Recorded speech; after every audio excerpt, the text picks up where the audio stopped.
Ethanol and turpentine have a distinct smell, a sharp chemical tang that usually signaled the quietest part of my day. For most people, Friday night meant crowded bars, bad decisions, and loud music. For me, it meant the silence of the basement conservation lab at the Chicago History Museum, the hum of the ventilation system, and the steady, rhythmic scrape of a scalpel against aged varnish. I didn't mind the solitude. In fact, I preferred it. The dead were much better company than the living. They didn't lie. They didn't leave. And they certainly didn't look at you with pity when they learned your father had been swallowed by a federal penitentiary and never came back. I adjusted the magnification lamp, narrowing my eyes at the canvas beneath my hands. It was a mid-19th century portrait of a merchant, nothing particularly famous, donated anonymously 3 days ago. The donor had checked the box for tax write-off and vanished. But something about the texture of the paint near the merchant's left hand bothered me. The craquelure, the network of fine cracks that develops as paint ages, looked wrong. It was too uniform, almost manufactured. "Let's see what you're hiding," I whispered to the painted merchant. Dip, swab, roll. I worked the cotton swab over the area, lifting the yellowed varnish. Usually, this process revealed brighter colors, the true intent of the artist. Tonight, it revealed something that made my stomach drop straight to the linoleum floor. It wasn't pigment. It was black ink. Modern ink, sitting on top of the primer but beneath the fake aging layers. I switched to the UV light, the purple glow illuminating the canvas. The merchant's hand disappeared, replaced by rows of alphanumeric sequences. It wasn't just a retouch. It was a ledger. I recognized the format immediately. My father had been a forensic accountant before he was framed, and he'd taught me patterns before he taught me how to ride a bike. These weren't just numbers. They were shipping routes, dates, and account holdings. And at the bottom, stamped in a hue that only showed up under the ultraviolet spectrum, was a crest I knew from the terrified whispers of my father's old clients, a wolf holding a scales. The Giardoni family seal. My breath hitched, creating a small fog on the magnifying glass. This wasn't a donation. This was a drop. Someone was using the museum's intake system to move information right under the nose of the authorities, or worse, rival factions. And I was the idiot who had just cleaned it off. I reached for my phone to take a picture, my hand shaking slightly. I wasn't brave. I was a 26-year-old woman with student debt and a cat named Vermeer. I didn't do crime. I fixed old things. But before I could unlock the screen, the sound of shattering glass echoed from the loading bay upstairs. It wasn't the clumsy breakage of a janitor dropping a bottle. It was the deliberate, violent smash of a security door being breached. I froze. The museum security guard, old Mr. Henderson, did his rounds on the second floor at this hour. The basement was empty. Or it was supposed to be. Heavy boots thudded against the concrete stairs, descending fast. No stealth. No hesitation. Whoever was coming down here wasn't worried about being heard. They were here to destroy something. Check the intake room. Burn it all. A voice growled.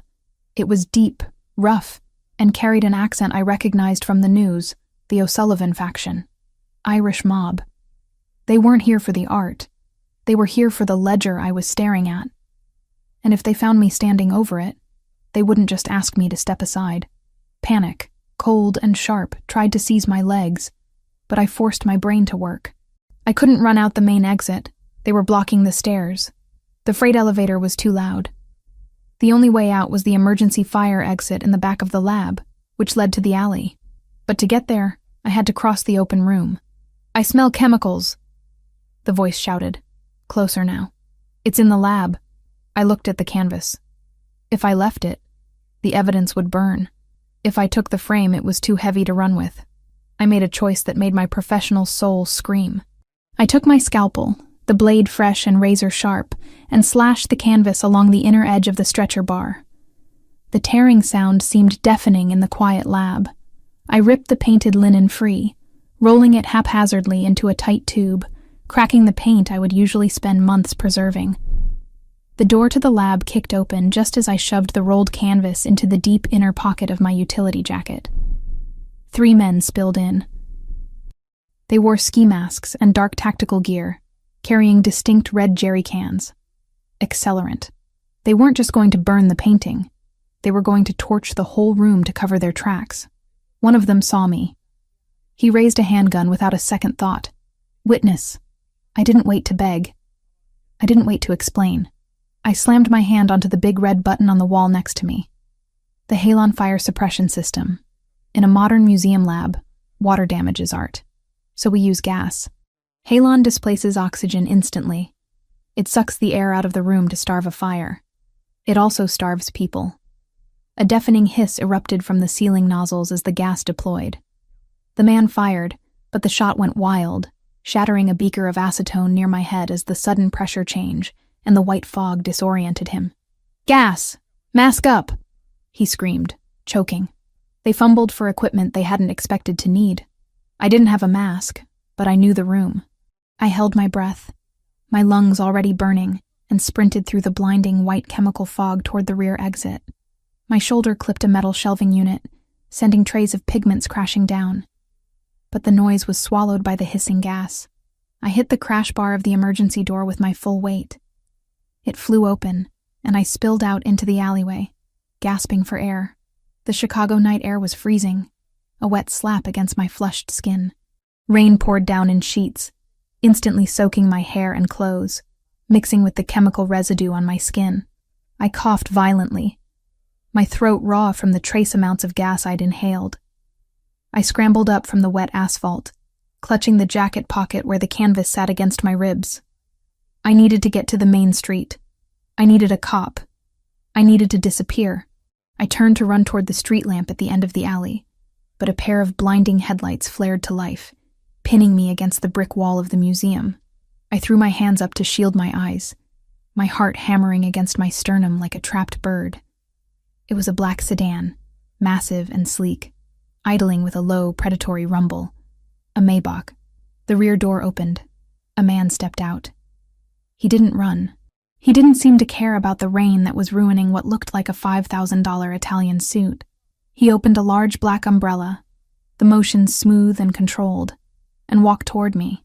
He was tall, easily over 6 feet, with the kind of broad shoulders that made the suit fabric strain slightly. His hair was dark, cut short and severe, water already beating on the strands, but it was his face that stopped me from running. High cheekbones, a jawline that looked carved from granite, and eyes so dark they looked like voids under the harsh alley lights. He wasn't one of the men from inside. He wasn't wearing a mask. He didn't have a gas can. He stopped 3 feet from me.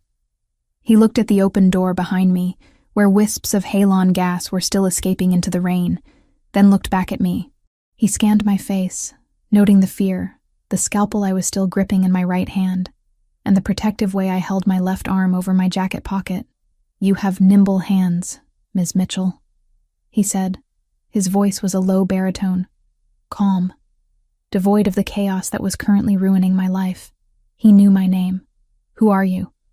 I demanded, backing up until my spine hit the wet brick. I raised the scalpel. It was a laughable weapon against a man of his size, but it was all I had. "Someone who prefers his property unburnt," he replied. He nodded toward my pocket. "The painting, or what's left of it." "It's evidence," I snapped, the rain plastering my bangs to my forehead. "The O'Sullivans are inside. They have guns." "I know," he said, sounding bored. "My men are dealing with the O'Sullivans at the front entrance as we speak. But the O'Sullivans are blunt instruments. I was worried they would destroy the message before I could retrieve it. It seems you beat them to it." He took a step closer. The umbrella shielded me from the rain for a brief second, creating a strange, intimate, dry circle in the middle of the storm. "I'm Silvio Giardoni," he stated. The name landed like a physical blow. The Giardoni family. The people who supposedly orchestrated the fraud that sent my father to prison. The people who ran this city's underworld with a velvet glove and an iron fist. I should scream, I whispered. "You could," he agreed. "But the police are at least 6 minutes away. The men inside who didn't choke on your gas are likely finding their secondary exits right now. If you stay here, they will find you. And they don't leave loose ends." He extended a hand. It was large, the fingers long and calloused. a heavy signet ring on his pinky. "Get in the car." "I'm not getting in a car with a mob boss," I said, my voice shaking but my grip on the scalpel tightening. "I know who you are. I know what you do." "Then you know I don't ask twice," he said, his eyes narrowing slightly. "Look, Chloe, you have something I need. You also have a target painted on your back the size of this building. You saw the code. You know what it is. That makes you a liability to the Irish, and a curiosity to me. I'll give you the canvas," I said, reaching for my pocket. "Just take it and let me go." He shook his head. "Not enough. You saw it. You interpreted it. I need to know what you know, and I need to know why you were the one to find it. And right now, I have a very pressing schedule." "Schedule?" I choked out a hysterical laugh. "I almost died in a chemical cloud and you have a schedule?" "My brother is getting married tomorrow morning," Silvio said, checking a watch that probably cost more than my student loans. "I need to be there. I need to look composed. I need to look like I am not currently fighting a territory war with the Irish. And I need a date." I stared at him. The absurdity of the statement almost short-circuited my brain. "You want me to be your date? I'm a restorer. I smell like turpentine and fear. You can't be serious." "I am always serious," he said. "You need protection. I can provide that. No one touches what is mine. If you walk into that wedding on my arm, the O'Sullivans won't touch you. It buys you immunity. It buys you time to figure out how to disappear, or for me to fix this mess." "And what do you get?" I asked, my eyes darting to the car. The warmth radiating from it was tempting. I was freezing, shivering violently now. "I get the canvas," he listed. "I get your silence. And I get a companion who looks intelligent enough not to ask stupid questions in front of the press. Rumors are circulating that I am unhinged, that I am too focused on bloodshed. Bringing a civilian, a respectable woman from the art world, softens my image. It is a transaction." He moved the umbrella slightly, letting the rain hit my shoulder again, a subtle reminder of the cold reality outside his sphere of influence. "The police will arrest me for destroying the lab," I countered. "The museum is owned by a holding company I control," he said. "The damage will be written off as an electrical fire. No charges. Unless you prefer to wait for the O'Sullivans to circle back." A gunshot cracked inside the museum, muffled but distinct. My hesitation shattered. He was right. I was dead if I stayed here. "I have conditions," I said, stepping away from the wall. He raised an eyebrow, looking mildly amused for the first time. "You are in an alley, wet, unarmed and hunted, and you are making demands?" "I'm not unarmed." I lifted the scalpel. "And yes, if I give you the canvas, you guarantee my safety. Not just tonight, until this blows over, and you don't hurt me. If you lay a hand on me, I go to the feds, code or no code." He looked at the scalpel, then up to my eyes. A flicker of something crossed his face. Respect, maybe? Or just calculation. "I don't hurt women, Chloe. Unless they try to kill me. Are you planning to kill me?" "Not yet," I muttered. "Then we have a deal." He stepped back and gestured to the open door of the Maybach. "Get in. Do not bleed on the leather." I lowered the scalpel, shoved it into my pocket next to the stolen masterpiece, and climbed into the back of the car. The interior was silent and smelled of expensive cedar and leather. It was warm. I huddled into the corner, dripping water onto the pristine floor mat. Silvio closed the umbrella, shook it off, and slid in beside me. The door thudded shut, sealing out the rain, the sirens that were finally wailing in the distance, and my old life. "Home," Silvio said to the driver, a wall of a man who didn't even glance in the rearview mirror. As the car pulled away, gliding over the potholes with barely a tremor, Silvio pressed a button on the armrest. A glass partition slid up, separating us from the driver. "The canvas," he said, holding out his hand. I hesitated for a fraction of a second, feeling the crinkled linen through my jacket. It was my only leverage, but looking at him, at the sheer size of him, and the calm lethality radiating from his posture, I knew keeping it wasn't an option. I pulled out the roll and placed it in his palm. He unrolled it carefully, his eyes scanning the UV reactive ink that was still faintly glowing in the dim ambient light of the car. His jaw tightened as he read the numbers. "Traitor," he murmured, a word so soft I almost missed it. "It's a ledger," I said, my voice raspy. "Shipping containers, dates, but the dates, they're all for tomorrow." He looked at me sharply. "You read it?"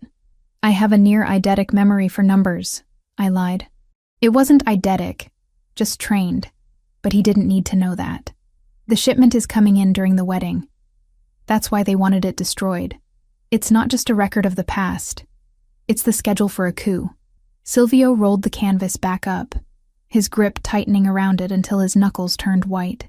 He looked at me, really looked at me, not as a nuisance he had picked up in an alley, but as something else.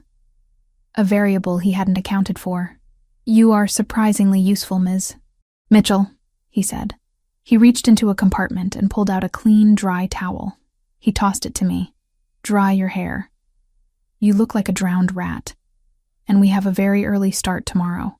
"I don't have a dress," I said, wiping my face, the towel smelling of sandalwood. "And I definitely don't have shoes that match a mob wedding. My stylists will meet us at the penthouse." He dismissed the concern with a wave of his hand. "Sleep. You look like you're about to pass out." "I'm not sleeping," I insisted, though my adrenaline was crashing hard, leaving me trembling. "I don't trust you." "Good," Silvio said, turning his gaze to the rain-streaked window. "Trust gets you killed in my world. Keep doubting me, Chloe. It might keep you alive long enough to make it through the reception." I leaned my head back against the headrest, clutching the towel. The city lights blurred past, streaks of gold and red. I had gone to work today expecting to clean a portrait. Now, I was the date of the most dangerous man in Chicago, sitting on a leather seat that cost more than my father's bail, heading into a war I didn't understand. But as I looked at Silvio's profile, hard and unyielding against the shadows, I realized one thing. He hadn't lied to me yet. He hadn't promised me safety. He promised me protection. There was a difference. Safety was an illusion. Protection was a weapon. And right now, he was the only weapon I had. "What happens if I solve the code for you?" I asked quietly. "After the wedding?" Silvio didn't look at me. "Then you pray that the answer doesn't point to someone I love. Because if it does, I will burn this city down, and I won't care who is standing in the ashes." The car turned onto a private ramp, descending into the belly of a high-rise building. The heavy steel gates closed behind us with a finality that made my breath catch. I was in. There was no going back to the quiet lab and the solvent fumes now. "Welcome to your new reality, Kara," Silvio said as the car stopped. He opened the door waiting for me. "Try not to break anything." I stepped out, my boots squeaking on the polished garage floor, and followed the Mafia boss into the elevator. The numbers climbed, taking us up to the penthouse, away from the rain, but definitely not away from the storm. We stood in silence as the elevator rose. The mirrored walls reflected us. Him, immaculate and imposing. Me, wet, disheveled, and holding a scalpel in my pocket like a talisman. We looked like a disaster waiting to happen. "Green," he said suddenly. I blinked, looking at him in the reflection. "What?"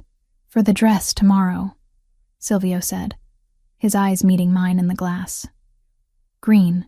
It will match your eyes. And it's the color of money. It will make my brother nervous." "Why do you want to make your brother nervous?" I asked. "Because," Silvio said as the doors slid open, revealing a sprawling, sterile living room that looked more like a command center than a home. "Fear keeps people honest. And tomorrow, I need everyone very, very honest." He stepped out, and I followed, crossing the threshold into the lion's den. I survived the fire. Now I just had to survive the wedding. Silk felt different when you knew it might be stained with blood by the end of the night. The emerald green gown Silvio's team had selected for me was a masterpiece of architectural tailoring, draping over my frame like liquid malachite. It had long sleeves, a high neck, and a back that plunged dangerously low, exposing skin I usually kept covered under lab coats. It was beautiful, undeniably so. but as I stood in front of the floor-to-ceiling mirror in the guest suite, all I could feel was the cold weight of the tiny earpiece nestled in my left ear canal. Test. 1, 2. Silvio's voice crackled through the device, clear and startlingly intimate, as if he were standing right inside my skull. I adjusted the diamond earring that was meant to hide the technology. I hear you. Do I really need to wear this? It's a wedding, not a covert ops mission. In my life, there is no difference, came the reply. Come out. We are leaving. I took a breath, smoothing the fabric over my hips. The woman in the mirror looked nothing like the archivist who had been almost gassed to death 12 hours ago. She looked dangerous. She looked like she belonged in a world of high stakes and quiet violence. I grabbed the small, hard-shell clutch that contained nothing but a lipstick and a panic button and walked out to meet the devil. Silvio was waiting in the foyer. The sight of him made my steps falter for a fraction of a second. In the alley, he had been imposing. In a tuxedo, he was devastating. The black fabric was cut to perfection, emphasizing the breadth of his shoulders and the lean power of his build. He wasn't wearing a tie, but a black silk cravat that made him look like a nobleman from a century I would have studied in art history books. He turned as I approached, his dark eyes scanning me from head to toe. There was no lecherous up-and-down sweep, just a clinical assessment of his asset. Green, he noted, a ghost of approval in his tone. It works. The red hair against the emerald. It makes a statement. And what statement is that? I asked, walking past him to the elevator, refusing to let him see that my hands were trembling. That you are vibrant. Bold. A prize, he said, falling into step beside me. It distracts the eye. People will be looking at you, not at the security detail flanking us. I'm a human shield. Fantastic. You are a distraction, he corrected as the elevator doors slid shut, sealing us in the polished metal box. And you are my eyes. I need you to watch the room, Chloe. Not the people, but the things. The gifts, the displays. Wealth whispers, but desperation screams. I need to know who is screaming. The drive to Holy Name Cathedral was a blur of rain-slicked streets and tense silence. When the car stopped, the flashbulbs started.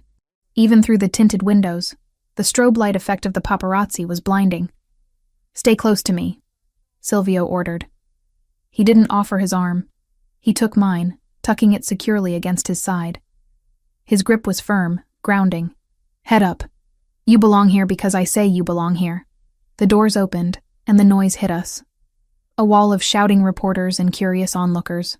I let Silvio guide me through the gauntlet, my face a mask of bored indifference.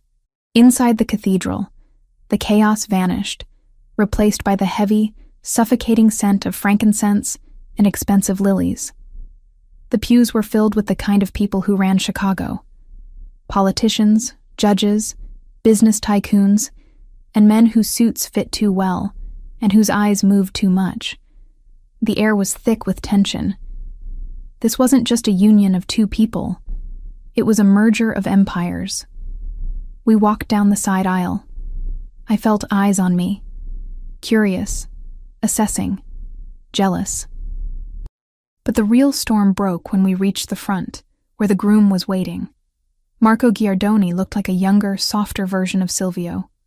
He had the same dark hair, but his jaw lacked the ruthless edge, and his eyes were full of a nervous energy that bordered on manic. He was laughing with a groomsman until he saw us. His smile died instantly. His gaze locked onto me, then widened in disbelief. He stepped forward, ignoring the priest, ignoring the sanctity of the altar. Silvio, Marco said, his voice carrying in the sudden hush of the cathedral. What is she doing here? Silvio didn't stop walking until we were face to face with his brother. She is my date, Marco. Focus on your bride. Your date? Marco's face flushed a deep, ugly red. He pointed a trembling finger at me. Do you think I don't know who she is? That is Chloe Mitchell, the daughter of Arthur Mitchell. The name rippled through the front rows like a shockwave. Whispers broke out, sharp and hissing.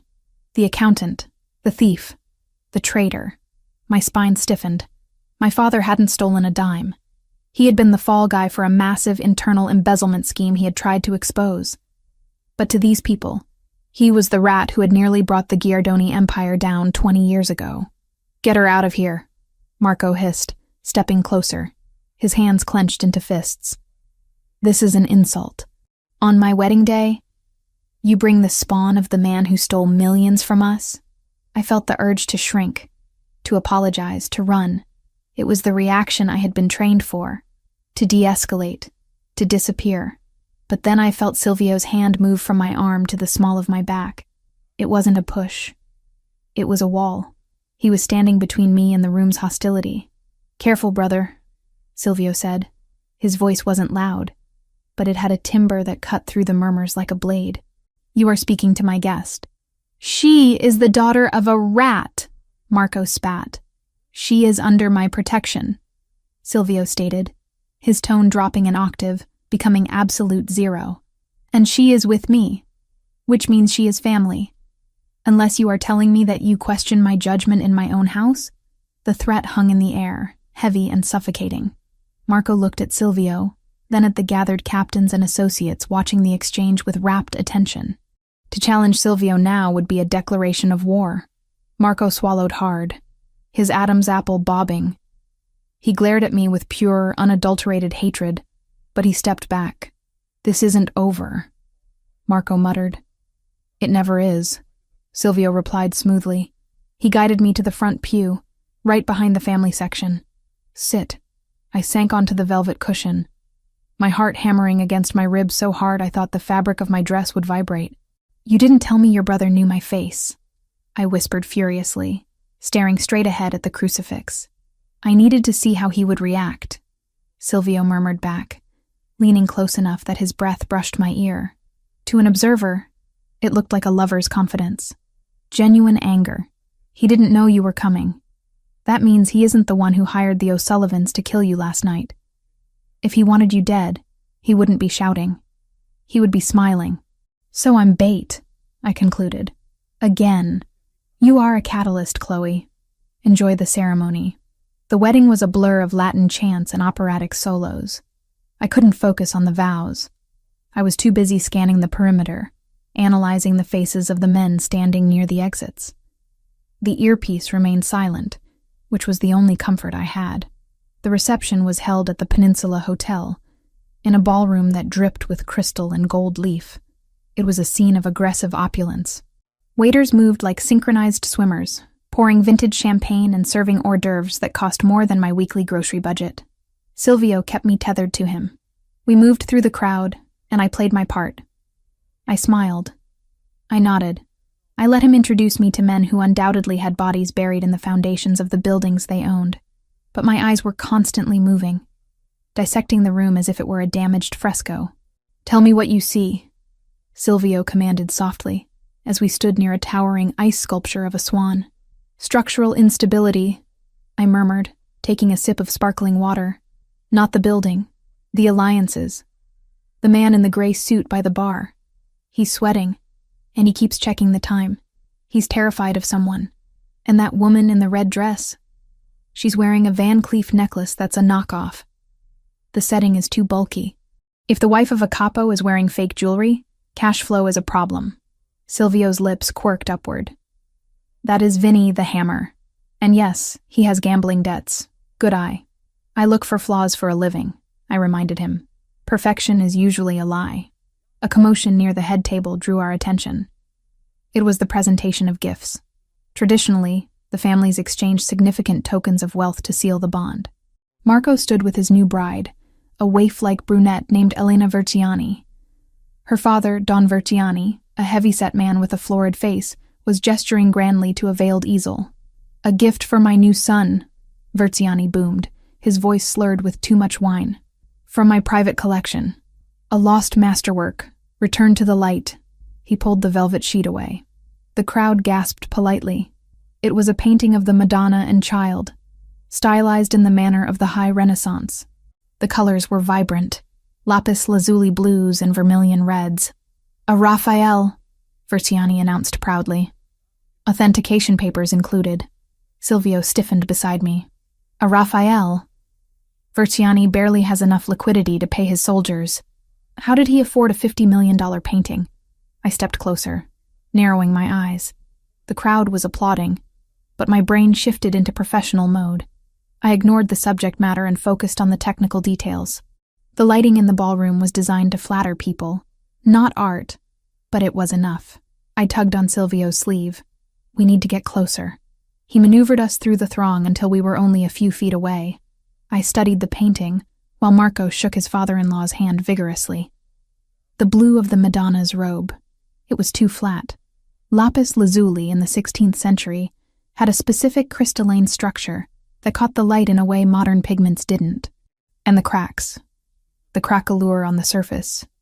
It was a spiderweb pattern, typical of forced drying in an oven, not the rectangular block pattern of natural aging on wood panels. It's a fake, I whispered to Silvio. He didn't look at me. He kept his eyes on Versiani. Are you certain? 100%, I said, my voice low. The blue pigment is Prussian blue. It wasn't invented until the early 1700s. Raphael died in 1520. That painting is less than 10 years old. It's a very good forgery, probably Italian market, but it's worthless. Silvio's hand tightened on his glass. Versiani is broke, he deduced instantly. He is marrying his daughter into my family to save himself from bankruptcy. He is presenting a fake asset to buy his way into our protection. If he's lying about the money, I added, connecting the dots, he's desperate. Desperate men make bad deals, maybe even deals with the Irish. Silvio's expression didn't change, but the temperature around him seemed to drop 10 degrees. You just justified your presence here 10 times over, Chloe. Before he could act on the information, a waiter appeared at our elbow. He was young, pale, and holding a silver tray with 2 fresh flutes of champagne. Compliments of the groom, Mr. Giardoni, the waiter mumbled, his eyes fixed firmly on the floor. Silvio reached for the glass. It was a peace offering. To refuse a toast from the groom at his own wedding would be the ultimate insult. I watched the waiter's hand. It was shaking, just a tremor, and there was a sheen of sweat on his upper lip that had nothing to do with the room's temperature. My gaze snapped to the glass Silvio was lifting to his lips. The bubbles. They were sluggish. Champagne should fizz aggressively, but there was something else. A faint, oily residue clinging to the rim of the crystal, invisible unless you spent your life staring at microscopic varnish layers. Silvio, I said. He was already tilting the glass. Panic, hot and electric, surged through me. I didn't think. I didn't calculate. I acted. I spun on my heel, feigning a stumble in my high stilettos. I threw my arm out as if to catch my balance, and my hand collided violently with Silvio's forearm. The glass flew from his grip. It shattered against the marble floor with a sound that silenced the nearby conversations. The golden liquid splashed across the pristine white tablecloth of a nearby table and onto Silvio's polished shoes. "Oh my God!" I gasped, playing the part of the clumsy civilian date to perfection. I grabbed his lapel, steadying myself. "I am so sorry." My heel, it caught on the rug. The waiter looked terrified. He didn't offer a napkin. He didn't apologize. He backed away, his face draining of color, and then turned and vanished into the kitchen crowd. Silvio stood frozen. He looked at the shattered glass, then at the liquid frothing slightly on the marble. It was sizzling. Faintly, but it was reacting with the floor wax. He looked at me. His eyes were wide, the pupils blown. He had seen the waiter run. He had seen the sizzle. He knew. "You clumsy girl," he said loudly, his voice filled with a mock irritation that masked a profound realization. He grabbed my wrist, his grip bruising. "Look at this mess." He pulled me close, ostensibly to check for wine stains on his suit, but his mouth was inches from my ear. "You saw it?" he demanded, his voice a lethal whisper. "The bubbles were wrong," I whispered back, my heart slamming against his chest. And the waiter, he was terrified. "Don't drink anything, don't eat anything." Silvio straightened up, releasing my wrist but keeping his hand on my lower back. He looked around the room, a predator who had just realized the jungle was burning. "Marco didn't send that drink," Silvio said, his eyes scanning the crowd until they landed on Versiani, who was sweating profusely near the fake Raphael. "But someone let that waiter in." He turned to me, and for the first time, The mask of the Mafia boss slipped. I saw the man beneath. The man who had almost just died in front of 300 people. "Stay by my side," he ordered. And this time, it wasn't about appearances. "If you move 1 inch away from me, I will chain you to my wrist. Do you understand?" "I understand," I said, watching the spot where the champagne was eating into the floor polish. "We need to leave." "Not yet," Silvio said, buttoning his jacket. A cold, terrifying smile spread across his face. "First, I need to congratulate the father of the bride on his magnificent gift. And then, I need to find that waiter and ask him who paid for the poison." He steered me toward the head table. The music played on, a cheerful waltz that jarred horribly with the reality of the moment. I walked beside him, head high, green dress flowing, fully aware that I had just crossed the line from witness to accomplice. I had saved the monster's life, and now, the monster was going to hunt. "If this goes sideways," I whispered, "I don't have a weapon." Silvio reached into his jacket pocket and pressed something cold and heavy into my hand, concealing the transfer with his body. It was a small, compact folding knife. "Don't hesitate," he said. I clutched the steel, my thumb resting on the release mechanism. The archivist was gone. Survival was the only thing left. We approached Verciani, and as Silvio extended his hand to the sweating older man, I saw the truth in his eyes. Verciani knew. He knew about the fake painting, and he knew about the poison. The wedding wasn't a celebration. It was a trap, and we were standing in the center of the jaw, waiting for it to snap shut. If I played my role perfectly, a man who had spent 20 years rotting for someone else's crime might finally step into the sun. The ride back to the penthouse was executed with military precision. There were no flashing lights, no sirens, just a convoy of 3 black SUVs moving in a tight formation that discouraged anyone from getting too close. Inside the cabin, the silence was heavier than the humid Chicago air outside. Silvio didn't speak. He was on his phone, typing rapid-fire messages, his jaw set in a line so hard it looked painful. I sat on the opposite side of the leather bench, clutching the folding knife he had given me, the metal warm against my palm. We had just walked out of a wedding that was essentially a declaration of war. My green dress, which had felt like armor an hour ago, now felt like a target. When the elevator finally opened directly into his penthouse, the change in atmosphere was jarring. The lobby had been chaotic, filled with the muffled shouts of security teams securing the perimeter. Here, 80 stories up, it was dead silent. The space was vast, a sprawling expanse of polished concrete, floor-to-ceiling glass, and furniture that looked like it had been carved from blocks of ice. It was beautiful, in a sterile, terrifying way. It didn't look like a home. It looked like a command center for a man who expected the world to attack him at any moment. "Stay here," Silvio ordered, tossing his jacket onto a low gray sofa. He loosened his silk cravat, looking like a man who wanted to tear his own skin off. "Do not go near the windows. Do not answer the landline.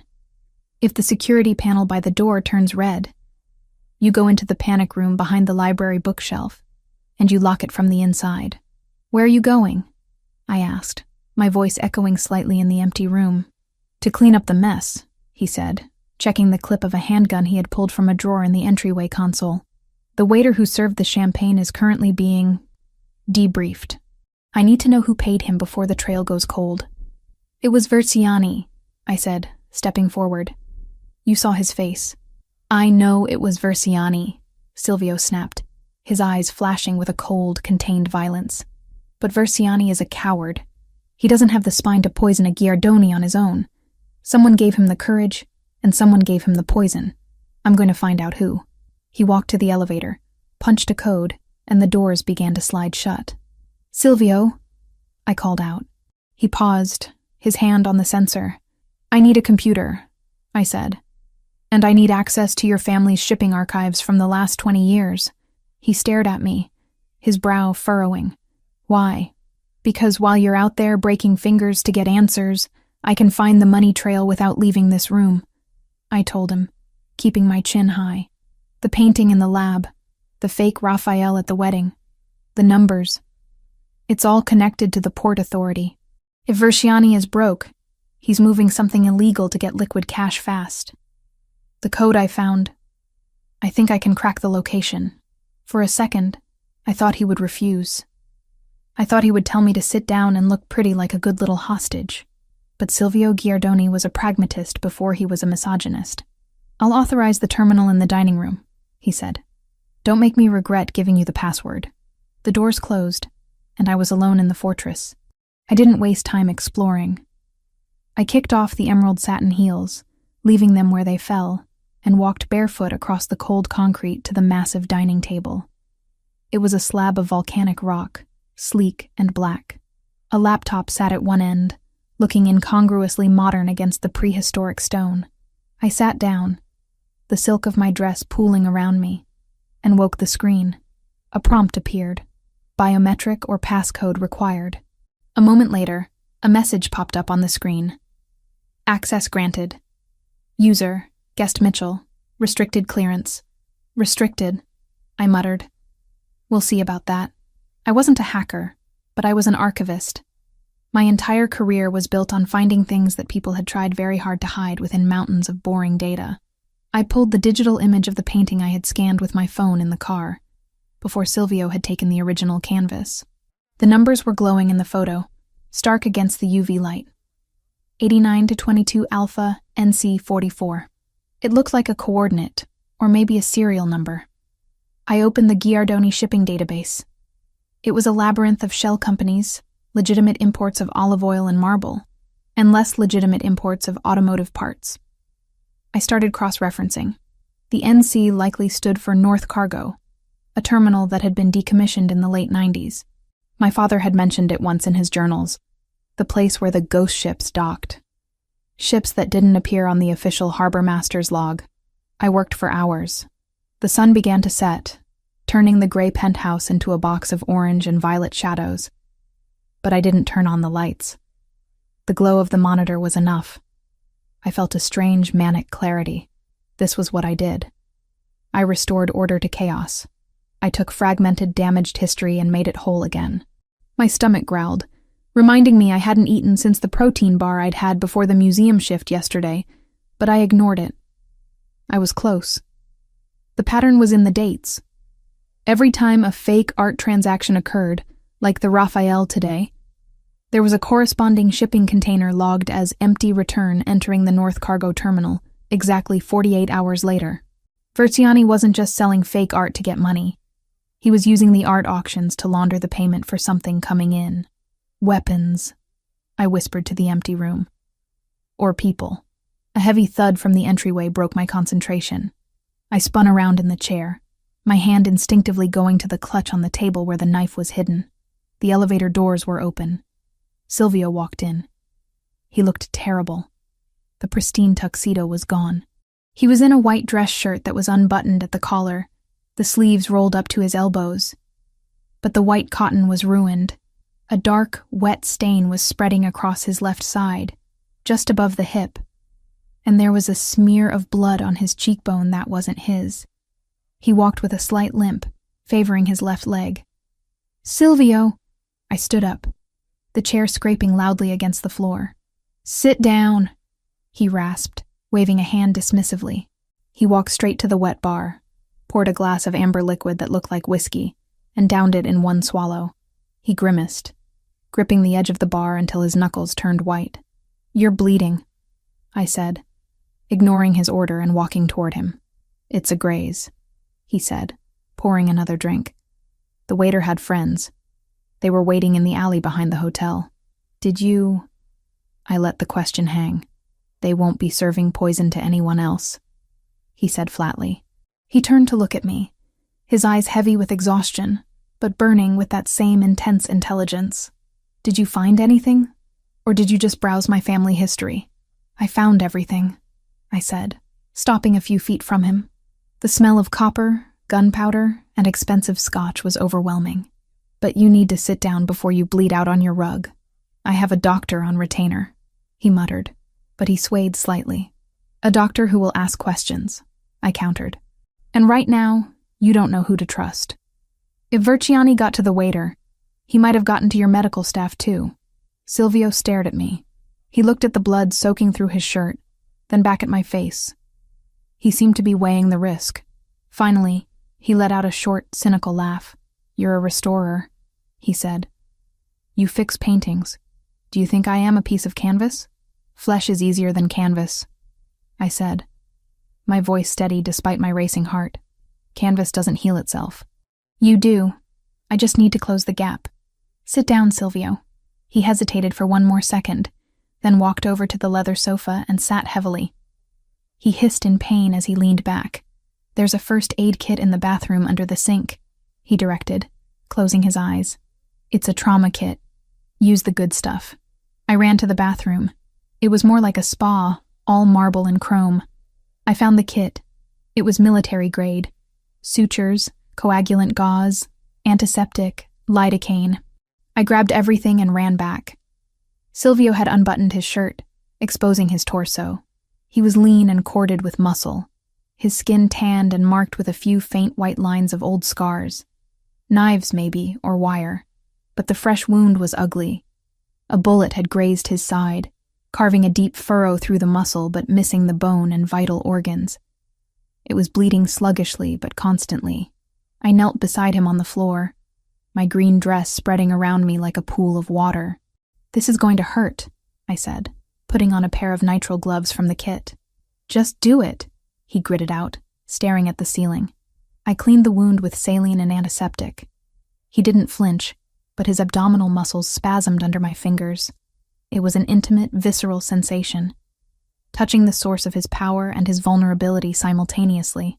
"You were right," he said, his voice tight as I threaded the suture needle. "About the waiter. He confirmed it before he died. Verciani promised him 50 grand to spike my drink, but Verciani didn't pay him.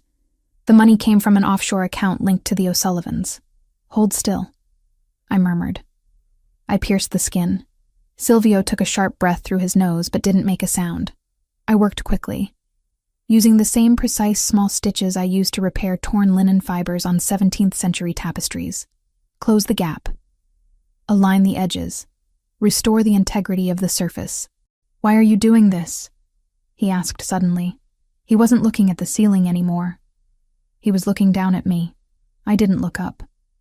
I focused on the knot I was tying. "Because you're my best chance of survival.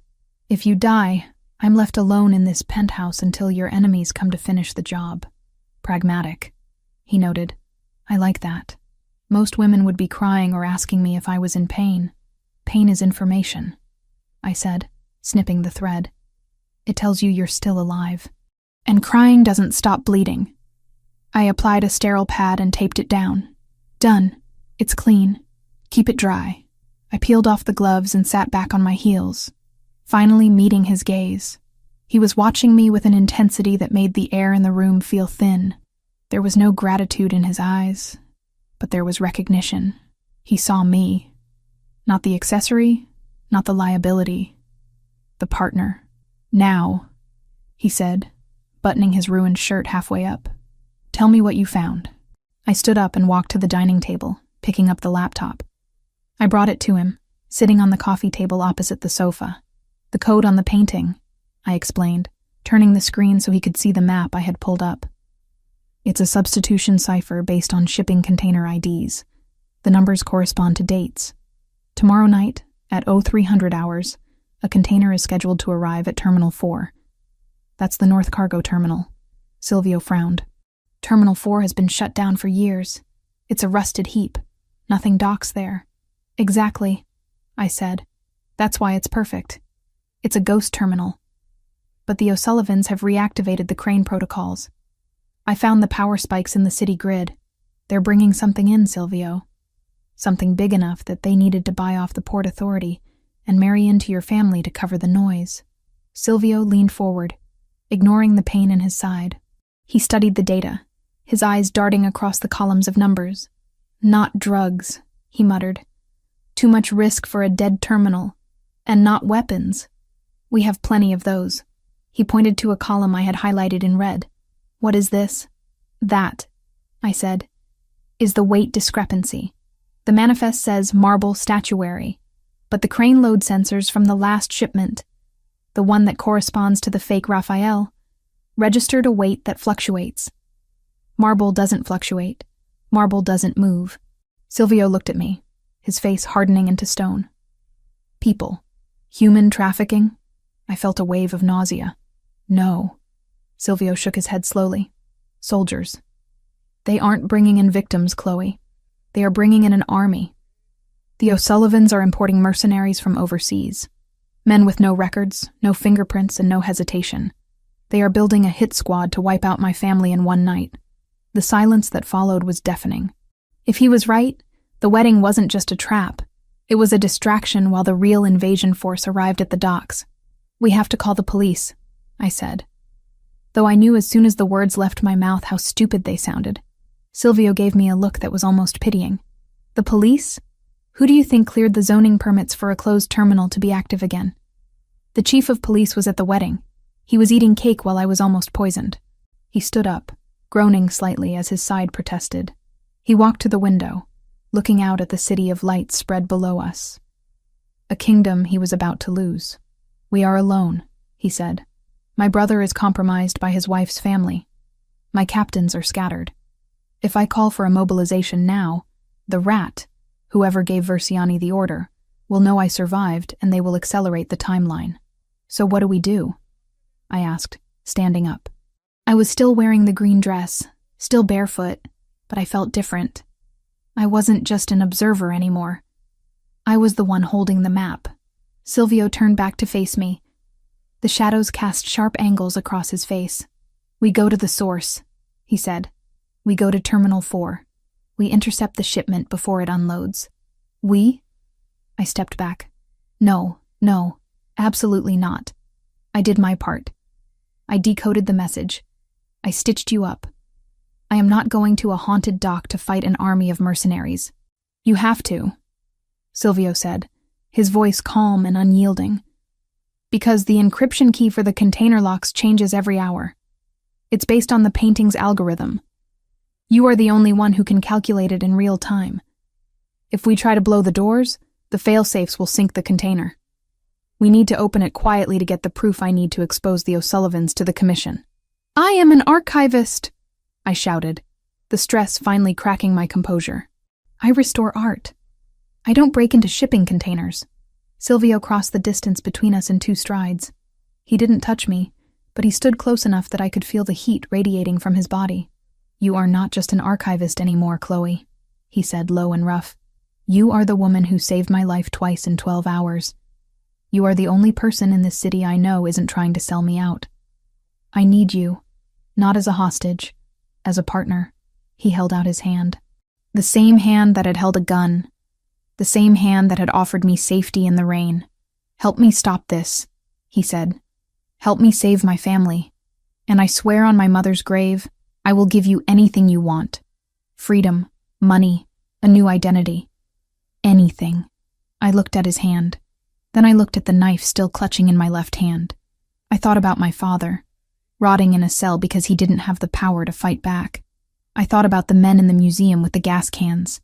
If I walked away, Silvio might die.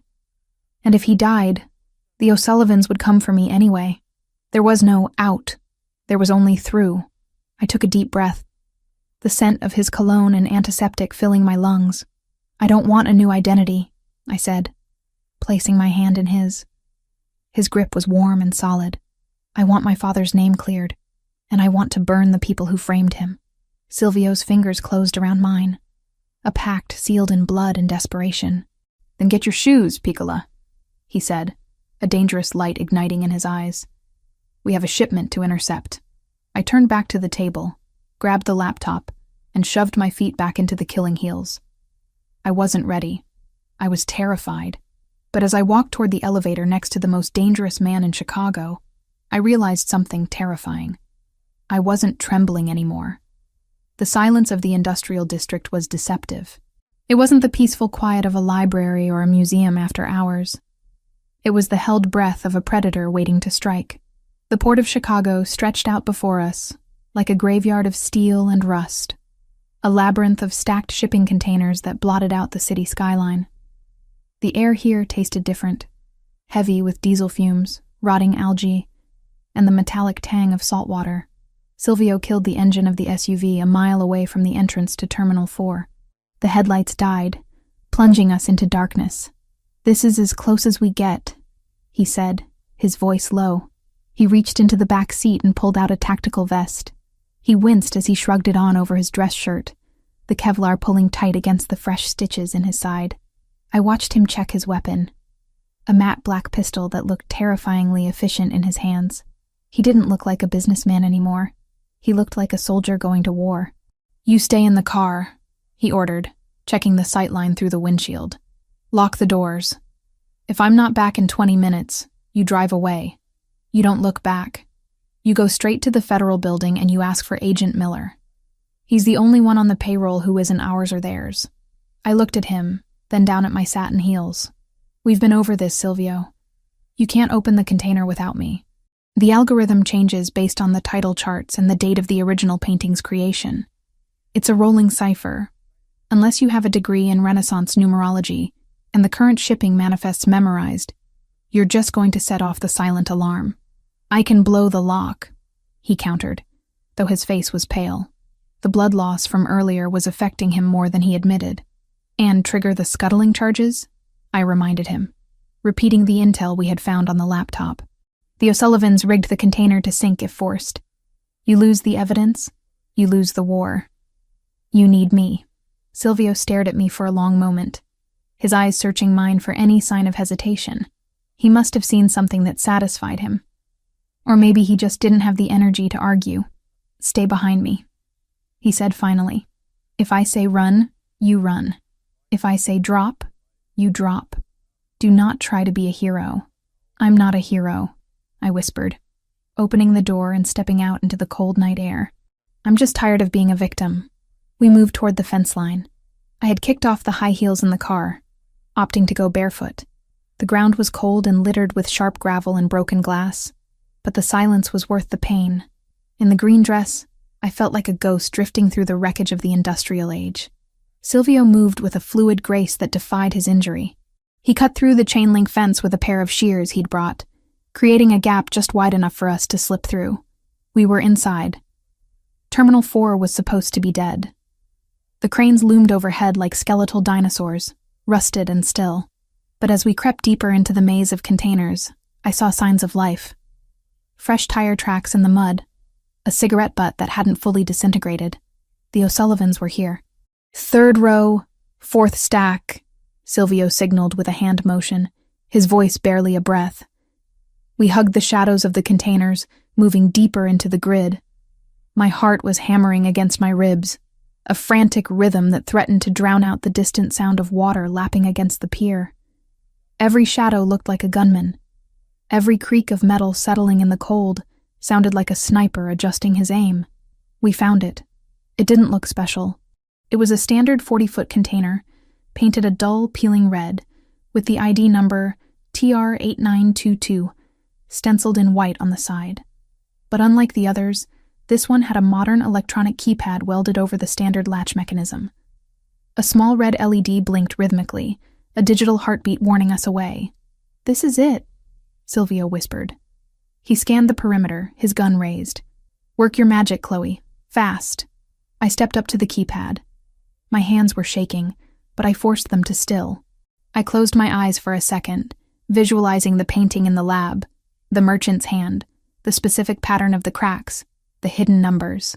15 and 20, the year Raphael died, plus the current date, minus the terminal number. I punched in the first sequence. The light blinked yellow. "Hurry!" Silvio hissed. He was looking up at the crane tower overlooking our position. "I have to synchronize it," I murmured, sweat prickling on my forehead despite the cold. "It's a 2-stage authentication." I typed the second sequence, based on the shipping weight discrepancy I had noticed in the file. 4,400. The light turned green. A heavy mechanical clunk echoed from inside the door mechanism. I let out a breath I didn't know I was holding. "It's open." Silvio moved instantly. He didn't just throw the door open. He cracked it slightly, checking for tripwires. Finding none, he slid the heavy metal door back, the hinges groaning in protest. He raised his tactical light, slicing through the darkness of the container's interior. I expected to see men. I expected soldiers with assault rifles sitting on benches, waiting to storm the city. Instead, the beam of light illuminated wooden crates. Dozens of them. They were stamped with the logos of agricultural machinery parts, but the wood was high-quality pine, the kind used for museum transport. Not mercenaries?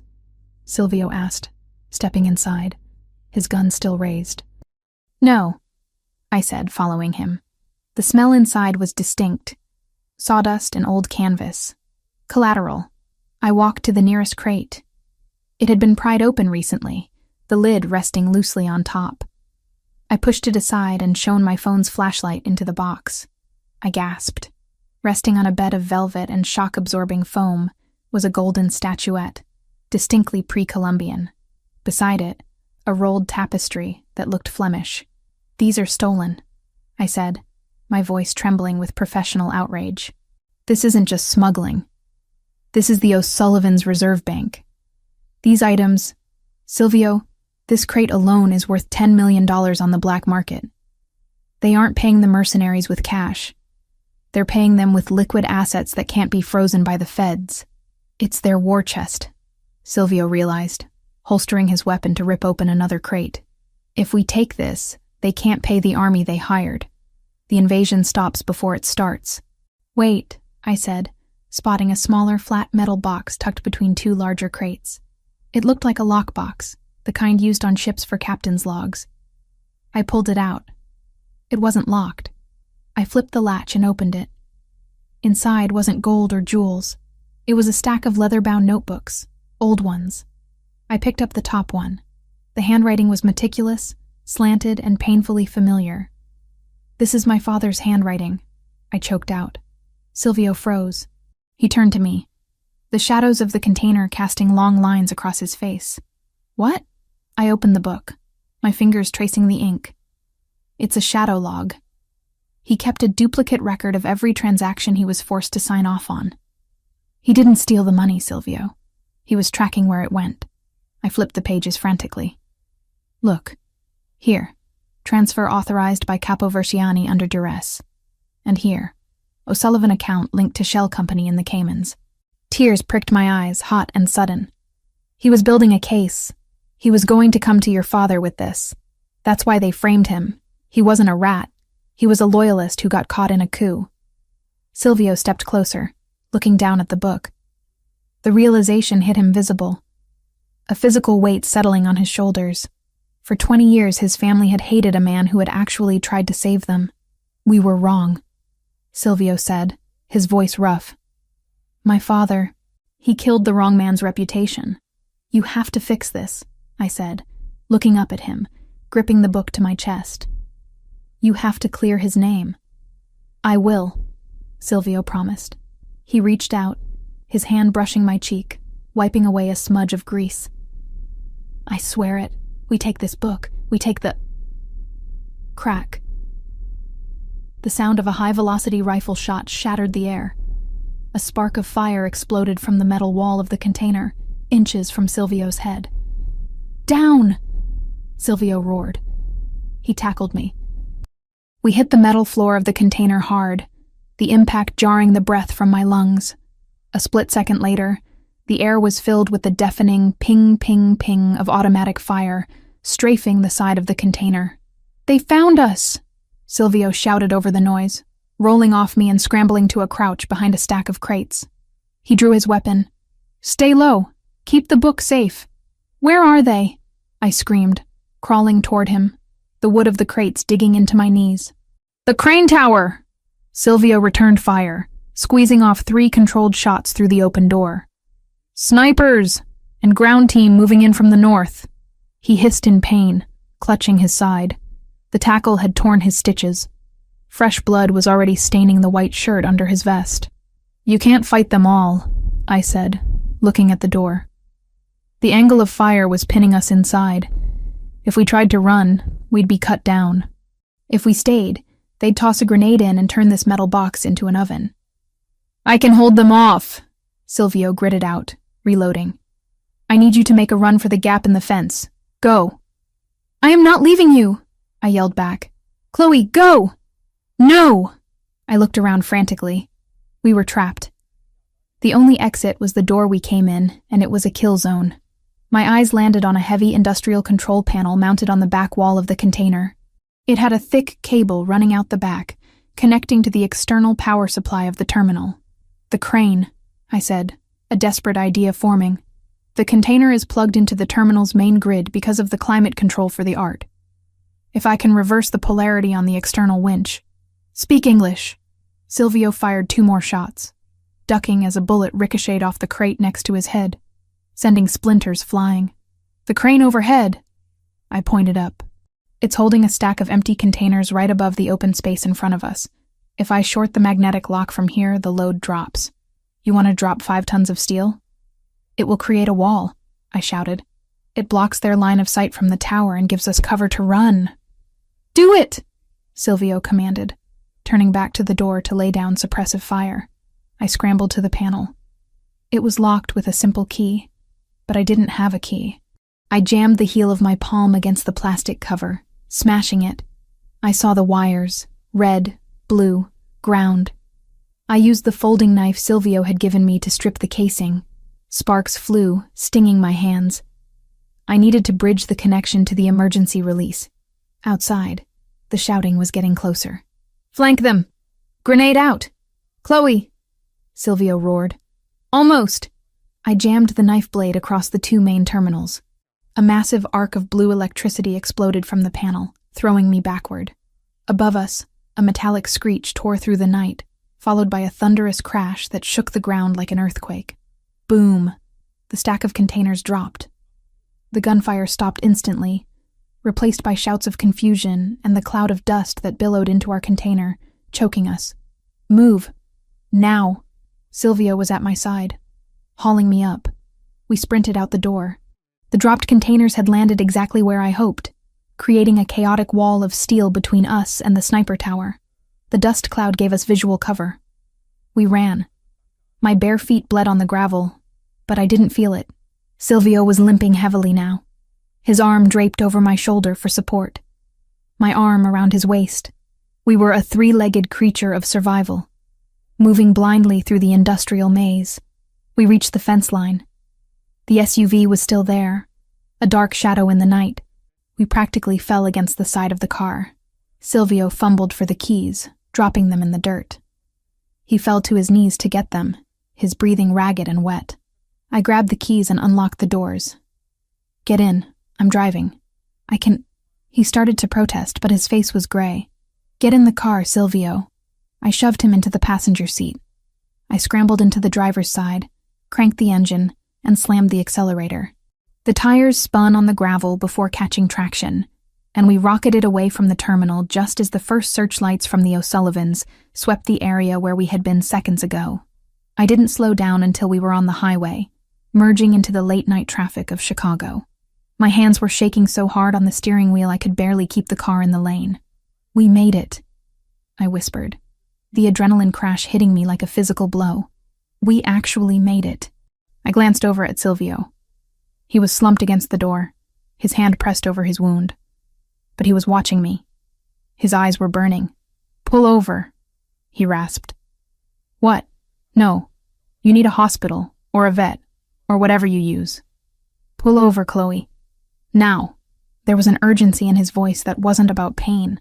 I steered the car onto the shoulder of the highway, under the orange glow of a street lamp. Before I could even put the car in park, Silvio reached across the console. His hand, sticky with blood, grabbed the back of my neck. He pulled me toward him. It wasn't a gentle kiss. It wasn't tentative. It was a collision. His mouth crushed against mine, tasting of copper and fury. It was the desperate primal reaction of a man who had stared death in the face and decided he wanted to live. I froze for a heartbeat, shocked by the sudden violence of it.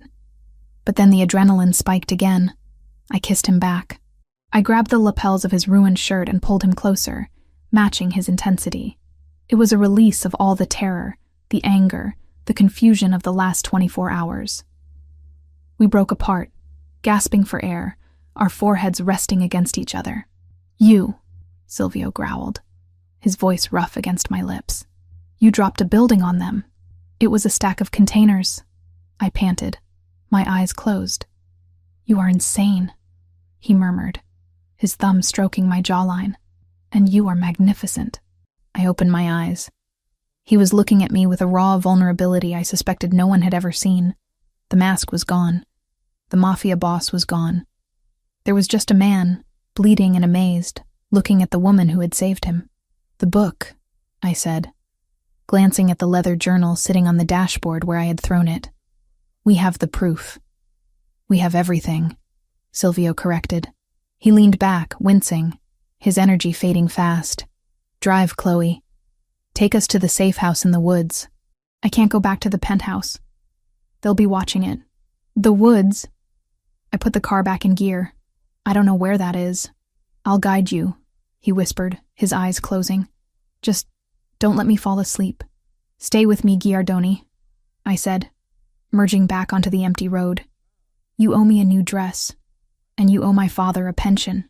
"I'll buy you the world," he mumbled, his speech slurring slightly. "Just keep driving." I drove into the darkness, the city fading behind us. I was barefoot, covered in grease and dust, wearing a ruined designer gown, driving a bullet-riddled Maybach with a dying mob boss beside me. I had never felt more terrified, and I had never felt more alive. The archivist was dead. Something else had been born in that container, and as I looked at Silvio's sleeping face, I realized that whatever this was, it was far from over. This was just the beginning of the war, but this time, I wasn't fighting alone. The adrenaline that had fueled my escape from the shipping terminal was evaporating, replaced by a cold, trembling exhaustion that settled deep in my bones.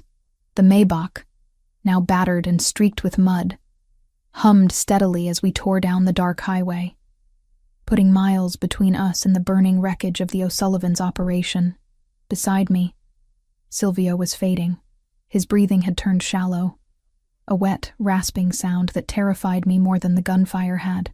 "Keep your eyes open, Giardoni," I commanded, my voice shaking. "Do not die on me in a stolen car. That is not how this story ends." "I'm not dying," he mumbled, his head lolling against the window. "Just resting my eyes. Turn right, at the mile marker." I squinted through the rain-lashed windshield. We were miles outside the city limits now, deep in the forest preserve north of Chicago. The trees pressed in close to the road, a tunnel of black branches that seemed to swallow the headlights. I found the marker, a rusted sign for a logging trail, and swerved the heavy sedan onto the gravel path. The car bounced violently over the uneven ground. Under normal circumstances, I would have been terrified of getting stuck. Tonight, I drove with a reckless determination born of sheer panic. "How far?" I asked. "End of the road," Silvio whispered. "Gate.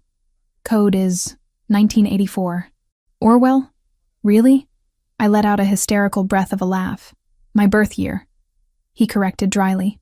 We reached a heavy iron gate blocking the path. I punched the code into the keypad. The gears groaned, but the gate swung open. I drove through, the headlights illuminating a structure that looked less like a safe house and more like a fortress disguised as a cabin. It was built of dark timber and stone, blending perfectly into the shadows of the forest. I parked the car near the entrance, killing the engine. The silence that rushed back in was deafening. No sirens, no gunfire. Just the wind in the trees and the ticking of the cooling engine. "We're here," I said, unbuckling my seatbelt. "Silvio?" He didn't answer. "Silvio!" I scrambled out of the car and ran to the passenger side. I threw the door open. He was conscious, but barely. His skin was gray, clammy to the touch, and the blood had soaked through the tactical vest, staining the leather seat. "I can walk," he grunted, trying to push himself up. "Shut up and lean on me," I ordered. I wedged my shoulder under his arm, wrapping my arm around his waist. He was heavy, a solid wall of muscle and dead weight, but adrenaline gave me strength I didn't know I possessed. We stumbled up the stone steps to the front door. He fumbled for a key hidden under a loose stone in the wall, a cliché that would have made me roll my eyes if I wasn't so busy trying to keep him upright, and unlocked the heavy oak door. We spilled inside. The interior was freezing. The air smelled of stale cedar and dust. It hadn't been used in months. "Couch," Silvio directed, pointing to a massive leather sofa in the center of the main room. I helped him down. He collapsed onto the cushions with a groan that was half pain, half relief. "First aid," he gasped, pointing to a cabinet in the kitchen. "And whiskey. Priorities," I muttered. I ran to the kitchen.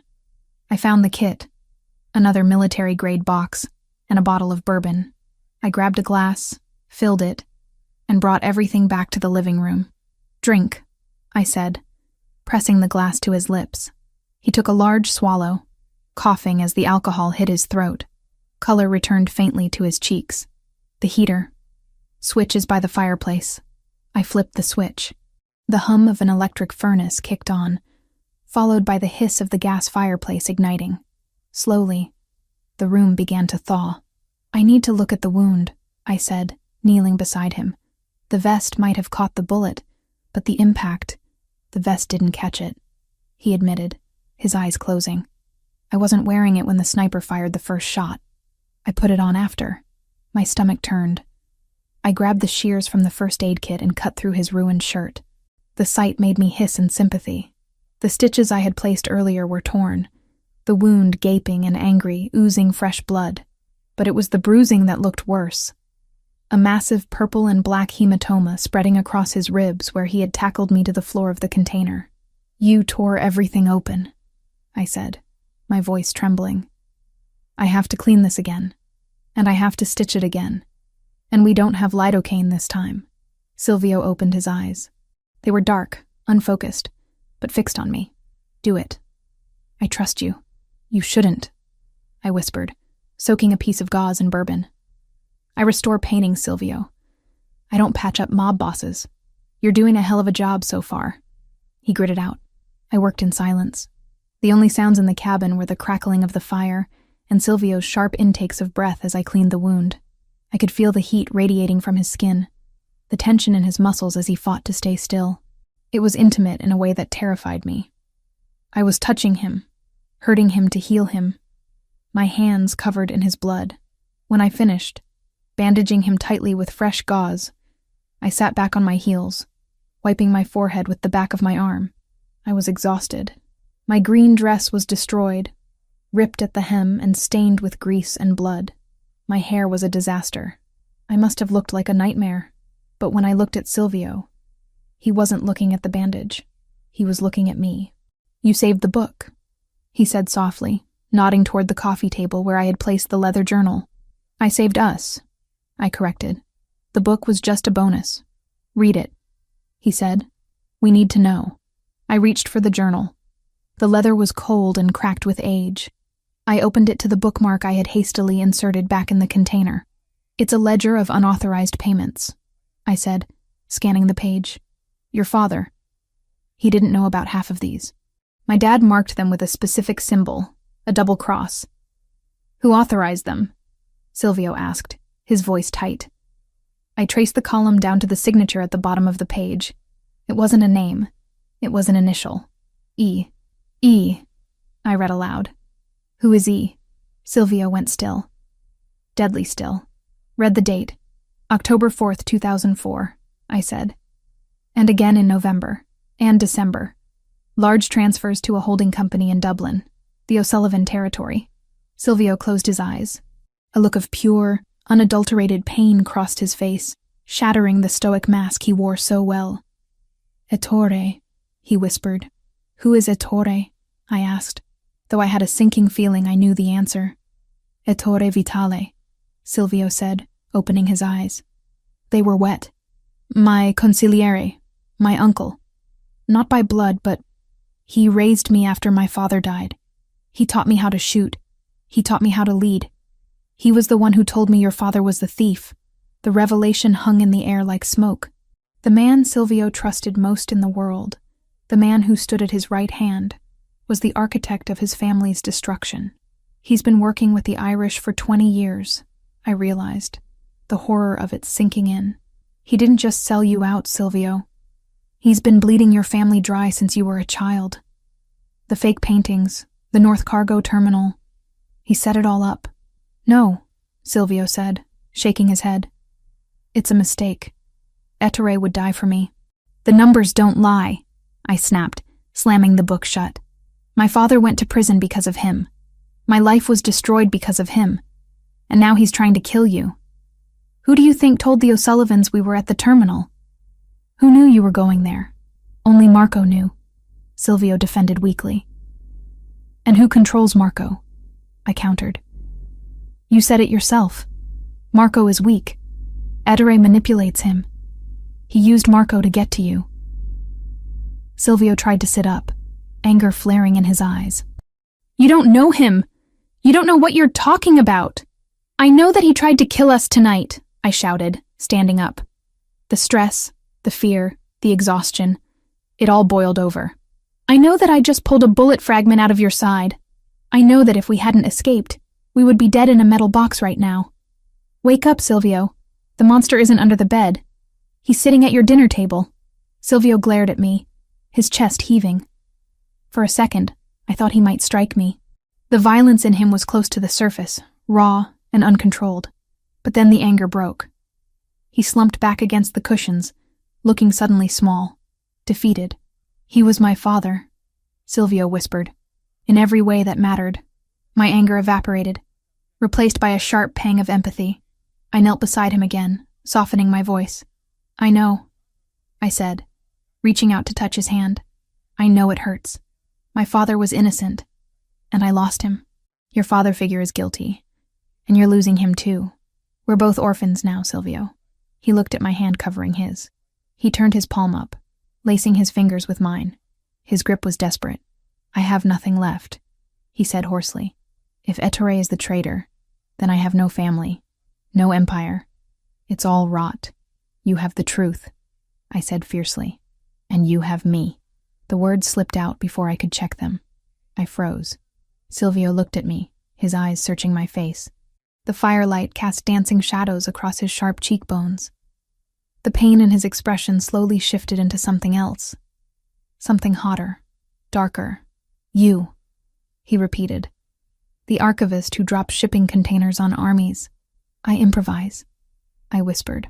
You stayed, he said, as if it was a miracle. You could have run in the parking lot. You could have left me in the car. You stayed. I don't leave things unfinished, I said, my breath catching as he pulled on my hand, drawing me closer. Come here, he murmured. Silvio, your wound. I don't care about the wound, he growled. He pulled me down until I was straddling his hips, mindful of his injury but needing to be close. The contact was electric. After hours of cold rain and cold steel, the heat of his body was overwhelming. His hands came up to cup my face. His thumbs traced my cheekbones, wiping away a smear of dirt. You are a mess, he whispered, a small, crooked smile touching his lips. You're not exactly cover model material right now either, I shot back. Make me forget, he said, his voice dropping to a plea. Make me forget that the man I loved like a father wants me dead. Make me forget the war, just for tonight. I didn't hesitate. I didn't think about the consequences or the future. We were two survivors in a cabin in the middle of nowhere, with an army hunting us. Tomorrow didn't exist. I leaned down and kissed him. This time it wasn't violent. It was slow, deep, and aching with need. It was a claiming. I felt his hands slide into my tangled hair, holding me like I was the only solid thing in a world that was crumbling away. We moved together with a desperate urgency, shedding the ruined clothes, shedding the titles of boss and archivist. In the firelight, scars were traced, bruises were kissed, and promises were made without a single word being spoken. It wasn't just passion. It was grief and rage and survival all tangled together. I fell asleep hours later, curled against his uninjured side, his arm draped protectively over me, the heavy beat of his heart against my ear, the only lullaby I needed. I woke to the sound of a rotor blade slicing the air. Light was streaming through the cracks in the heavy curtains. Dust motes danced in the beams. For a second, I felt safe, warm. Silvio was still asleep beside me, his face relaxed in slumber, looking younger than I had ever seen him. Then the sound registered. Thwop, thwop, thwop. A helicopter. I sat up, my heart leaping into my throat. I shook Silvio's shoulder. "Silvio, wake up." He was awake instantly, his hand going for the gun on the floor before his eyes were even fully open. "What is it?" he snapped, wincing as he sat up. "Listen," I said. The sound was loud, directly overhead. The wind from the rotors was shaking the window panes. "Reinforcements," Silvio said, a look of relief washing over his face. "I activated the emergency beacon on the SUV before we came inside. It must be my extraction team." He stood up, grabbing his pants and pulling them on with a grimace. "We're safe, Chloe. We're going home." I scrambled out of bed, wrapping the heavy wool blanket around myself. I walked to the window and peered through the crack in the curtain. A sleek black helicopter was descending into the clearing in front of the cabin. It kicked up a storm of snow and dead leaves. "It's a civilian chopper," I said, narrowing my eyes. "No markings." "It's the corporate transport," Silvio explained, pulling on his ruined shirt. "It's Ettore. He monitors the emergency frequencies. He must have realized I was in trouble and come himself." My blood ran cold. "Ettore." "Silvio, stop," I said, turning to him. He was checking his gun, preparing to go out. "What? We have to go. He'll take us to the main compound. We can regroup." "You can't go out there," I said, my voice rising. "You didn't read the rest of the journal." "We talked about this," he said impatiently. "We'll deal with the accusations later. Right now, we need extraction." "Look at the pilots," I shouted, pointing at the window. Silvio froze. He walked to the window and looked out. The helicopter had touched down. The side door opened. 2 men jumped out. They were wearing tactical gear. "They're wearing Giardoni colors," Silvio said. "See? Black and gray." "Look at their boots," I said, my archivist eyes picking up the detail that didn't belong. "Standard issue Giardoni Security wears Italian leather combat boots. Those men are wearing jungle boots with canvas sides. And look at the insignia on the pilot's helmet. It's not a wolf. It's a clover." Silvio squinted. He saw it. A tiny green clover painted on the side of the pilot's helmet. The Irish. "It's a trap," Silvio whispered, the color draining from his face. "He didn't come to save me. He came to finish the job," I said. We watched as a third figure stepped out of the helicopter. An older man, elegant in a cashmere coat, using a cane. He looked like a grandfather. He looked kind. It was the man I had seen in photos in the family albums, Ettore Vitale. He didn't look worried. He looked around the clearing, then gestured to the men. They raised their rifles and began to approach the cabin. They weren't moving like a rescue team. They were moving like a firing squad. "He thinks we're helpless," Silvio said, his voice dropping to a tone so cold it froze the air in the room. The grief was gone. The heartbreak was gone. All that was left was the ice. "He thinks you're dead or dying," I added. "He doesn't know we have the journal. He's not leaving this forest," Silvio said. He turned to me. "Can you shoot?" "I'm an archivist," I reminded him, clutching the blanket. "Today," Silvio said, racking the slide of his pistol. "You are a soldier. Put your clothes on, Chloe. We have a family reunion to attend." He handed me the spare magazine for his gun. "Do not aim for the chest," he instructed, his eyes dead. "They are wearing body armor. Aim for the pelvis or the head." I looked at the magazine, cold and heavy in my hand.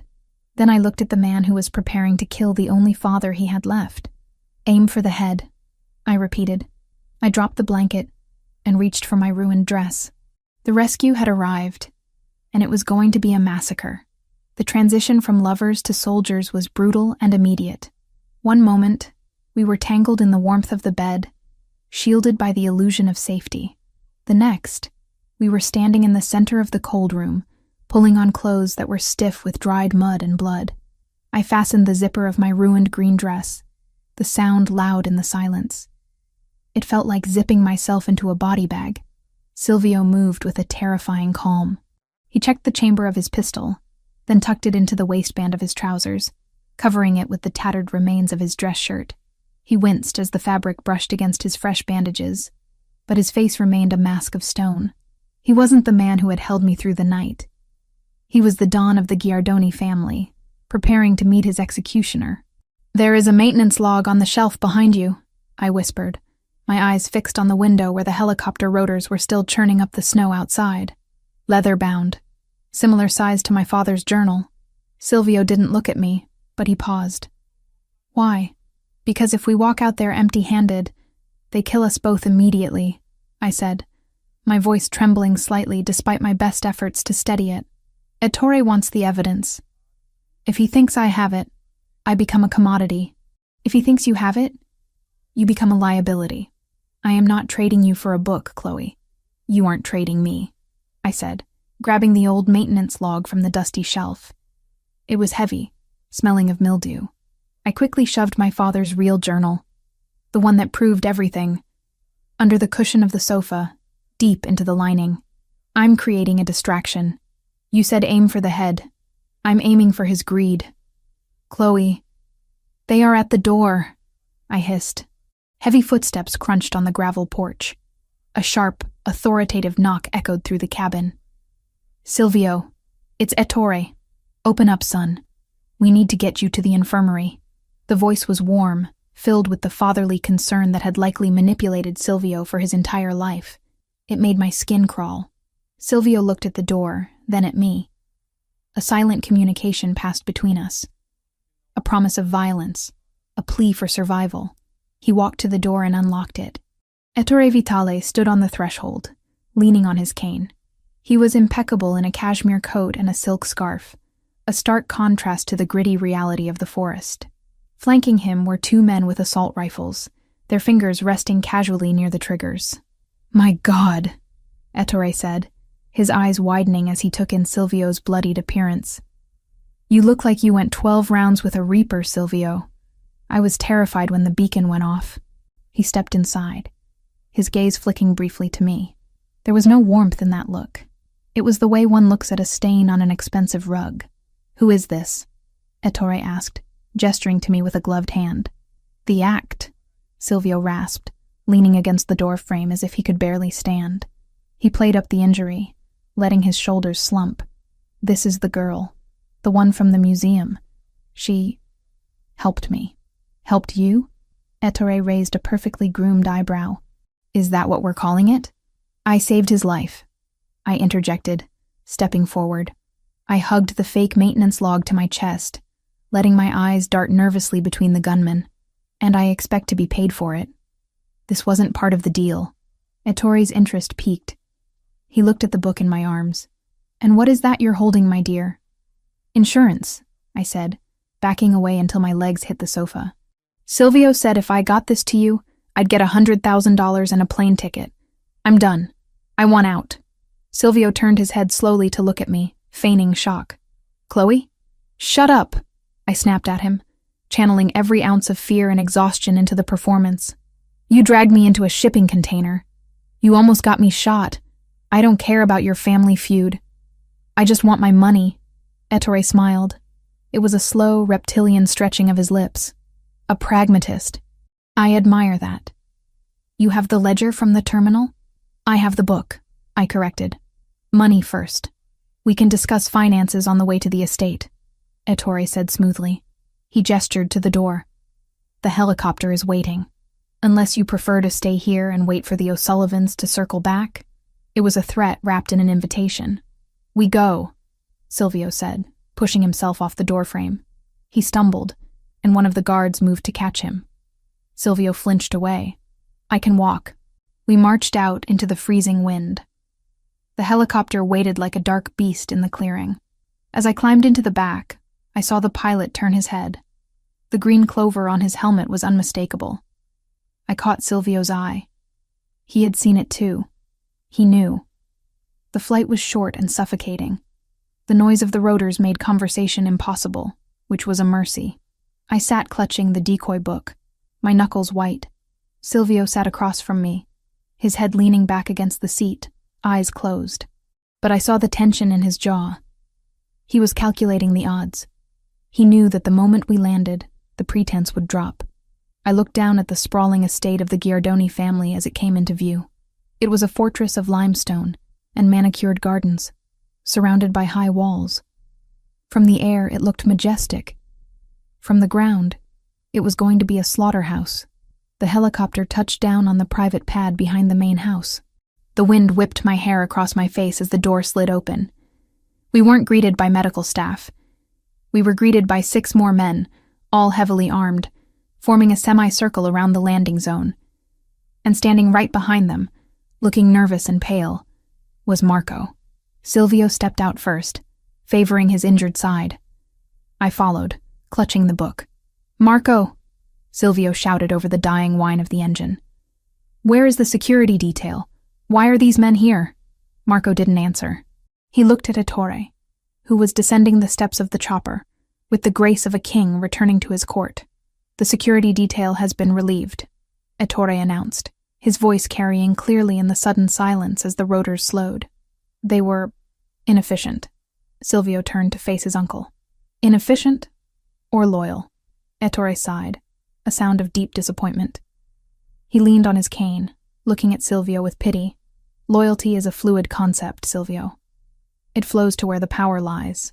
And right now, you are bleeding, exhausted, and compromised by a woman who is the daughter of a rat." He pointed his cane at me. "Give me the book, my dear, and perhaps you will live long enough to spend that money." This was it, the pivot point. If Silvio fought now, he died. He was outgunned 8-1, injured and exposed. But if I could shift the focus, I stepped away from Silvio. I moved toward Ettore, holding the book out like an offering. "I don't know him," I said, my voice rising in a pitch of hysterical panic. "I don't know anything about rats or loyalty. I found the book in the container because I know how to read the codes.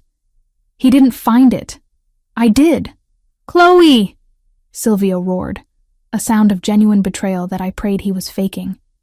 He lunged for me, but 2 guards slammed the butts of their rifles into his chest, knocking him to the pavement.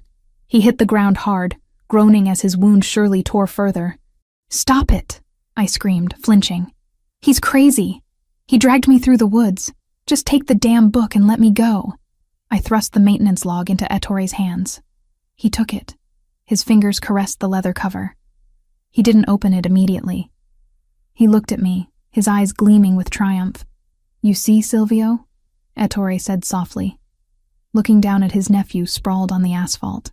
"This is the weakness of your generation. You rely on outsiders. You trust the wrong people." "She's lying!" Silvio spat, blood coating his teeth. "She's worthless. The book is encrypted. You can't read it without the cipher." "I have the cipher," I lied quickly, desperate to keep the value attached to me, not the book. "I have it in my head, the dates, the shipping weights. I know all of it. If you kill me, you just have a book of numbers you can't use." Ettore paused. He looked from the book to me. He was weighing the risk. "Is that so?" he mused.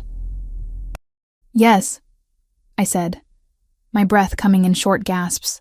"The key changes every hour. I'm the only one who can unlock the accounts. You need me. Then we have a new arrangement," Ettore decided. He snapped his fingers. 2 guards grabbed my arms, hauling me back. "Take her to the secure wing," Ettore ordered. "Put her in the holding cell. We will extract the cipher from her once we have secured the perimeter." "What about him?" Marco asked, stepping forward, his voice trembling. He pointed at his brother on the ground. Ettore looked at Silvio with a mixture of affection and contempt. "He is no threat," Ettore said dismissively. "Look at him, broken, betrayed by his own whore, bleeding out on the pavement.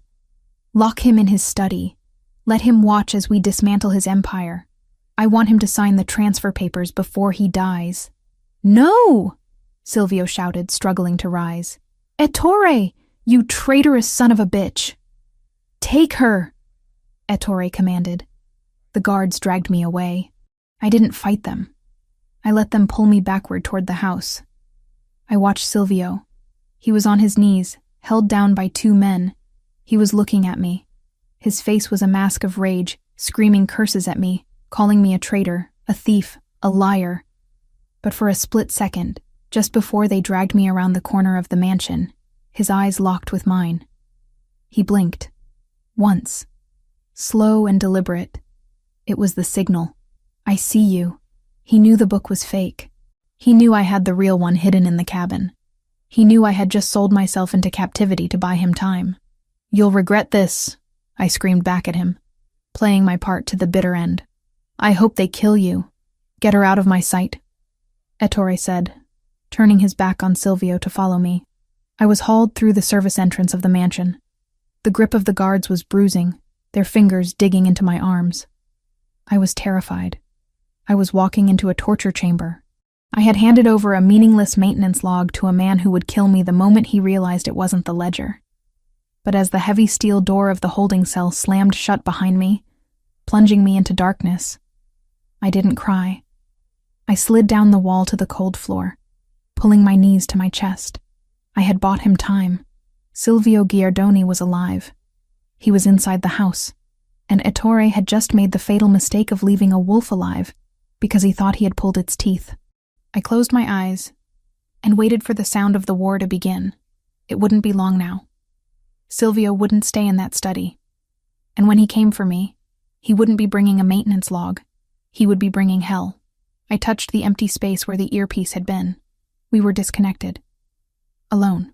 But as I sat in the dark, I replayed that single blink over and over in my mind. "Trust me," he had said in the alley. "Trust me," I had said on the helipad. Now, we would see which of us could survive the truth. The darkness of the holding cell was absolute. A heavy, suffocating blanket that smelled of damp concrete and old fear. It was the kind of darkness that messed with your equilibrium, making it impossible to tell where the walls ended and the void began. I sat on the floor, my back pressed against the cold stone, counting my own heartbeats to measure the passing of time. 1, 2, 3. I had been down here for what felt like hours, but was likely only 40 minutes. My mind, usually disciplined by the rigorous categorization of archives, was threatening to fracture. I replayed the look in Silvio's eyes before the guards had dragged me away. The blink. The signal. He knew. But knowing the truth and surviving it were two very different things. The sound of the heavy steel lock disengaging echoed like a gunshot in the silence. I scrambled to my feet, pressing my spine against the furthest wall. The door swung open, spilling harsh yellow light into the cell. It blinded me for a second, forcing me to shield my eyes. A man stepped inside. He wasn't one of the Giardoni guards. He was huge, built like a vending machine, with pale skin and a beard that did nothing to hide the cruelty of his mouth. He wore the tactical gear of the mercenaries I had seen at the terminal. An O'Sullivan lieutenant. He dragged a metal chair into the room, the legs screeching against the concrete, and placed it in the center of the cell. He didn't sit. He stood behind it, gripping the backrest until his knuckles turned white. "The uncle is unhappy," the man said. His voice was a low rumble, thick with a South Boston accent. "He says the book is nonsense. He says the numbers don't match the accounts." "It's encrypted," I said, my voice shaking. I forced myself to stand tall, despite the trembling in my knees. I told him that. "You can't just read it. You need the key." "And you have the key," he stated, stepping around the chair. "In my head," I lied. "But I need a computer. I need to see the current title charts to calculate the variance. I can't do it in a dungeon." The man laughed. It was a dry, humorless sound. "You think you're smart, don't you? The little art girl. You think you can talk your way out of a bullet." He closed the distance between us in 2 strides. He grabbed my hair, yanking my head back. I gasped, tears springing to my eyes as the scalp burned. He forced my face up toward the light.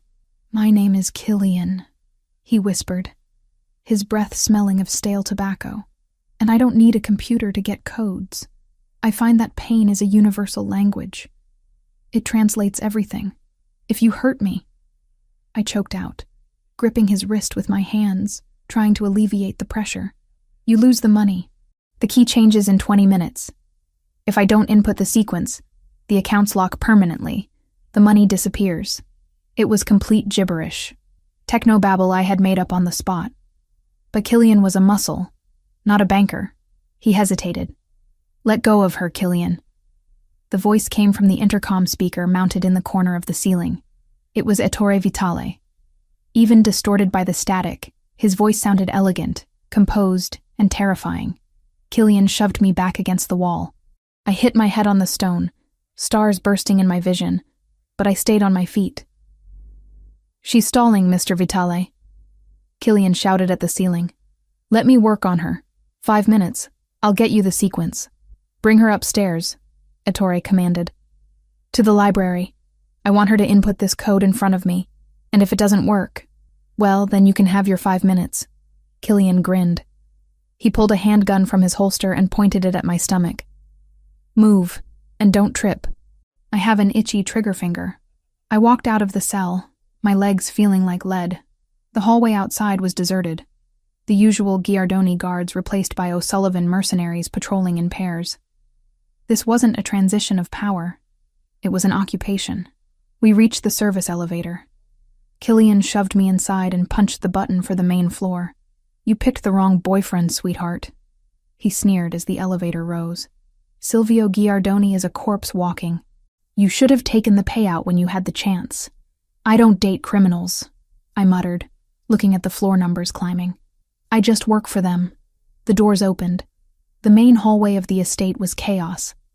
Servants were being herded into the kitchen by armed men.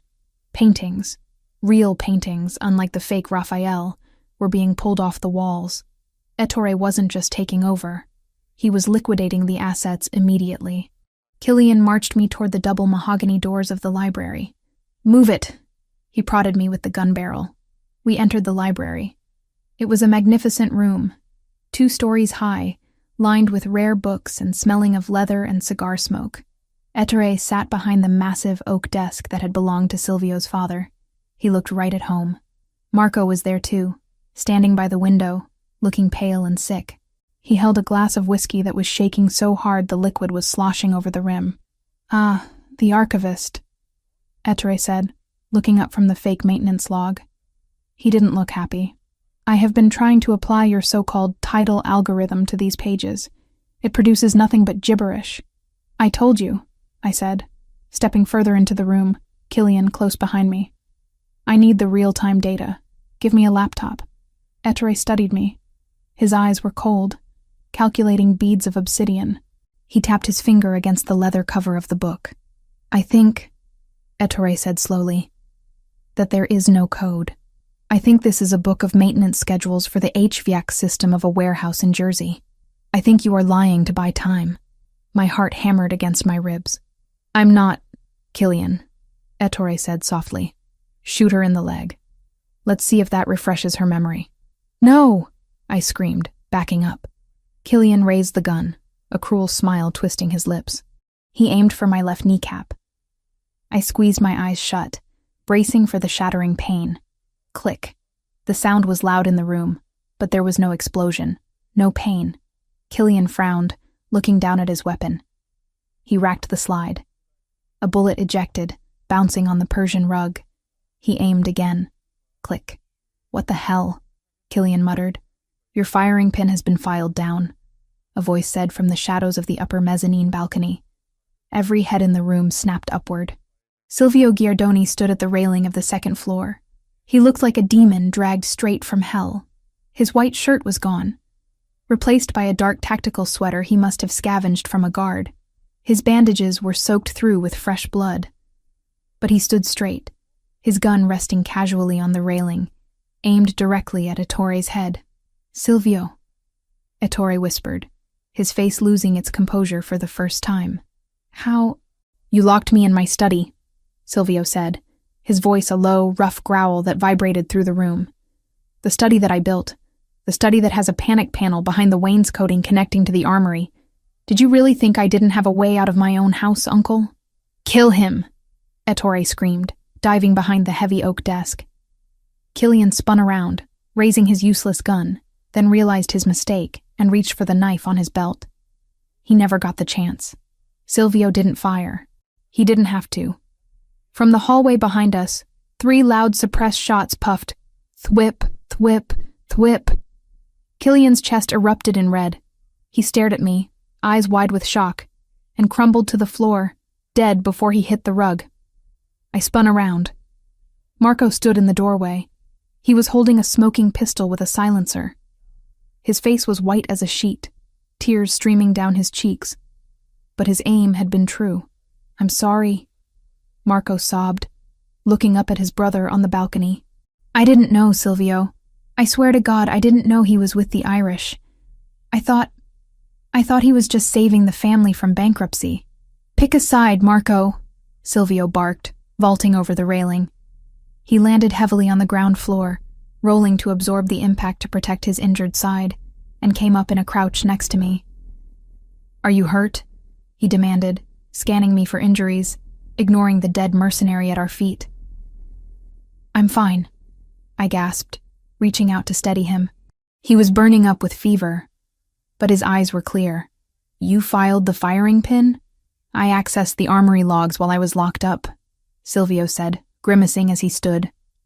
"I disabled every weapon assigned to the O'Sullivan team electronically before they even breached the house. Smart guns are useful until the admin turns them off." "Clever," I breathed. "Get down!" Silvio shoved me behind a heavy leather armchair. Ettore popped up from behind the desk. He wasn't unarmed. He was holding a vintage revolver, an old mechanical piece that didn't rely on electronic firing pins. "You ungrateful brat!" Ettore shouted, firing wild. The bullet shattered a vase near my head, showering me with porcelain shards. "Marco!" Ettore yelled. "Kill him! He's ruining everything! We had a deal with the commission, peace, wealth!" Marco stood in the doorway, the gun shaking in his hand. He looked from his uncle, the man who had raised them, to his brother, the man who had protected him. "You sold us out, Ettore," Marco whispered. "You killed our father's reputation. You tried to kill Silvio." "I did it for the family," Ettore roared, firing again. This time the bullet hit Silvio in the shoulder, his good shoulder. Silvio grunted, stumbling back, but he didn't fall. He raised his own weapon. "You did it for yourself," Silvio said calmly. He squeezed the trigger. The shot hit Ettore in the hand holding the revolver. The vintage gun went flying. Ettore screamed, clutching his mangled hand, and collapsed back into the chair. "Secure him," Silvio ordered. Marco moved. He rushed forward, kicking the revolver away and pressing the barrel of his gun to Ettore's temple. "Don't move," Marco spat, his voice cracking. "Don't you dare move." Silvio slumped against the bookcase, sliding down until he was sitting on the floor. The adrenaline was wearing off, and the damage to his body was catching up. "Silvio!" I ran to him, tearing the hem of my dress to make a compress. I pressed it against his shoulder. "You need a hospital. Now. No more tough guy acts." "The house." Silvio wheezed, his eyes fluttering. "Is it clear?" "I don't know," I said, applying pressure. "Killian is dead. Ettore is secured. But there are still mercenaries outside." "No," Marco said from the desk. He was looking at Ettore's phone, which was lying on the blotter. He sent the recall code. When the smart guns jammed, the mercenaries pulled back. They thought it was a setup by the Giardoni. They fled. "Cowards," Silvio muttered. He looked at me, his hand coming up to touch my face. His fingers were bloody, but his touch was gentle. You walked into the lion's den with a book of HVAC schedules." "I'm an archivist," I said, a tear finally escaping and tracking through the dirt on my cheek. "We know how to bluff with paperwork." "You're crazy," he whispered, a smile touching his lips. "Absolutely crazy." "Look who's talking," I said, trying to laugh but choking on a sob. "You jumped off a balcony." "I calculated the drop," he defended weakly. "Silvio." Marco's voice cut through the moment. He was standing over Ettore, who was moaning in pain. "What do we do with him?" The room went silent. The weight of 20 years of betrayal hung heavy in the air. This was the man who had sat at their Sunday dinners. The man who had comforted them at their parents' funerals. The man who had framed my father. Silvio struggled to stand. I tried to help him, but he pushed me gently aside. "I need to do this," he said. He walked over to the desk, limping heavily. He stood over Ettore. Ettore looked up, his face gray with shock and pain. Silvio, listen to me. The O'Sullivans. They were going to crush us. I made a deal to save the legacy. I did it for you. You did it to rule, Silvio corrected. You framed Arthur Mitchell.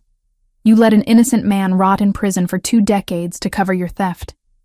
He was a nobody, Ettore spat. An accountant. He was expendable. Nobody is expendable, Silvio said. He picked up the fake maintenance log from the desk. He held it up. This book? It's worthless. But the one in the cabin, the one Chloe saved, that one has your signature on every page. Silvio, please, Ettore begged, realizing that the end had come. I am your blood. No, Silvio said. He turned to Marco. Get the car. We are taking him to the authorities. The authorities? Marco blinked, confused. We don't do police, Silvio. We handle this in-house. Not this time, Silvio said, looking at me. Arthur Mitchell is in a federal prison. The only way to get him out is with a confession and evidence delivered to the FBI.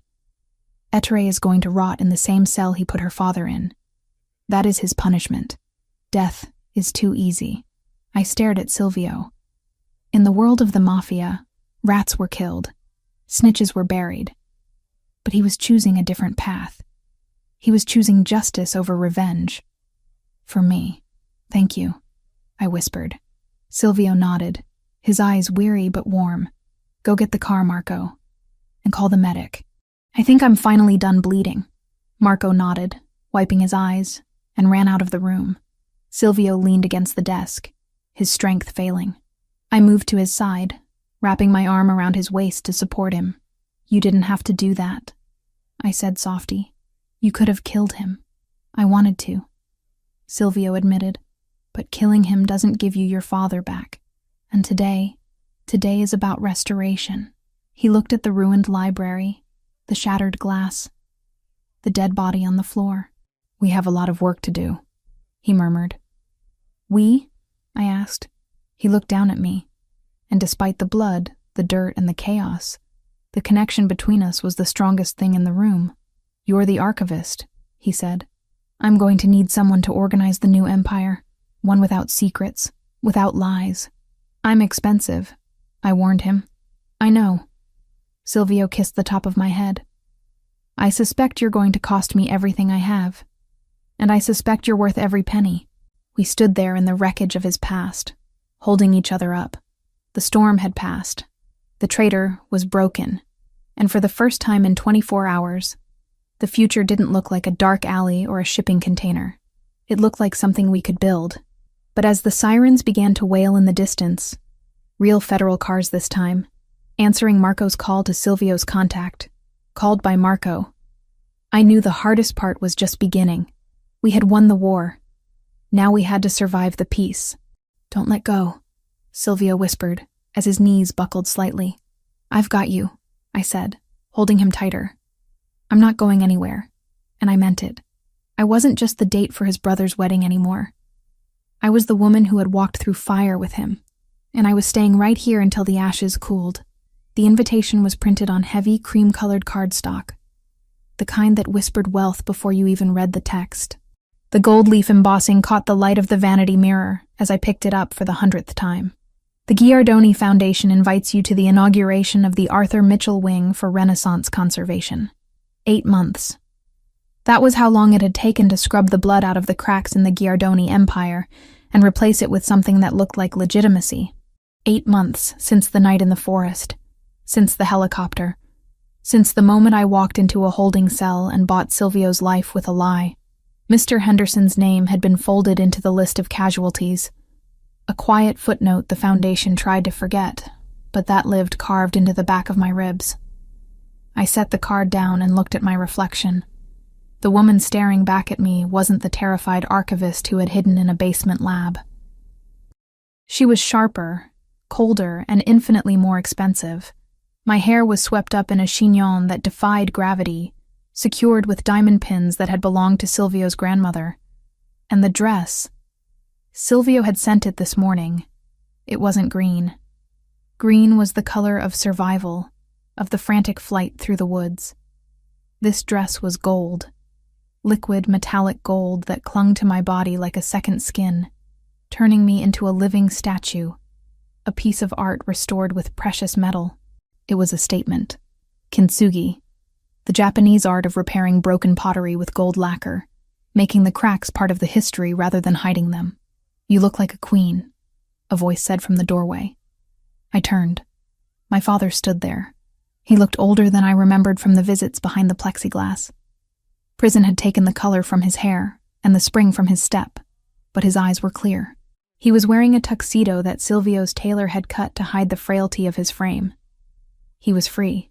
Ettore Vitale was currently awaiting trial in a maximum security federal facility, his plea deal rejected thanks to the mountain of evidence we had provided. My father was exonerated. The DOJ had called it a rare correction in a system built to grind men like him into dust, crediting an anonymous federal witness and the ledgers ripped out of Ettore Vitale's empire.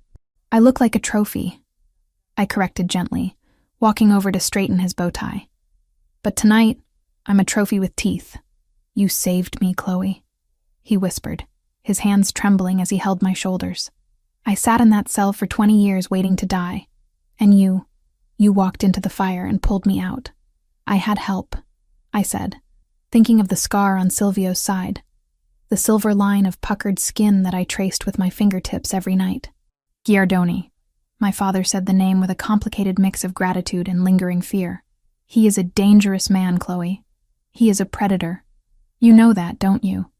The art, the foundation, this gala, it's all just a frame. The picture inside hasn't changed." "I know what he is, Dad," I said, picking up my clutch. "I restored him. I know every layer of paint, every crack, every hidden signature. He's dangerous, yes, but he's mine." A knock at the suite door interrupted us. It was Marco. The younger Giardoni brother had changed too. The nervous, sweaty boy who had held a gun on his uncle was gone. In his place was a man who carried his guilt like a penance. He was leaner, quieter, and he followed orders with a terrifying efficiency. "The car is ready," Marco said, nodding respectfully to my father. "Silvio is already at the gallery. He wanted to handle the security suite personally." "Thank you, Marco," I said. We took the elevator down to the lobby of the penthouse. The Maybach waited. Not the one we had destroyed fleeing the terminal. That car had been crushed into a cube of scrap metal, but a new one, pristine and armored. Vermeer had been left upstairs, already claiming the back of one of Silvio's velvet sofas as his throne, a stubborn scrap of the life that had existed before basements and guns. The drive to the Chicago Art Institute was smooth. The city glided past, a blur of lights. I remembered the ride in the rain 8 months ago, huddled in the corner, terrified. Now I sat in the center of the seat, watching the city I helped conquer. When we arrived, the paparazzi were a wall of flashing lights. But this time, I didn't flinch. I stepped out of the car, the gold dress blazing under the camera flashes, and offered my hand to my father to help him out. "Chin up, Dad," I murmured. "Let them see you." We walked up the grand staircase. The crowd parted for us. These were the same people who had whispered, "traitor" and "thief" at the wedding. Now they smiled and bowed. They knew the wind had shifted. They knew that the Mitchell name was now backed by Giardoni steel. Silvio was waiting at the top of the stairs. He was talking to the mayor, but his eyes were locked on the entrance. When he saw me, he stopped mid-sentence. He ignored the politician, ignored the donors, and walked straight toward me.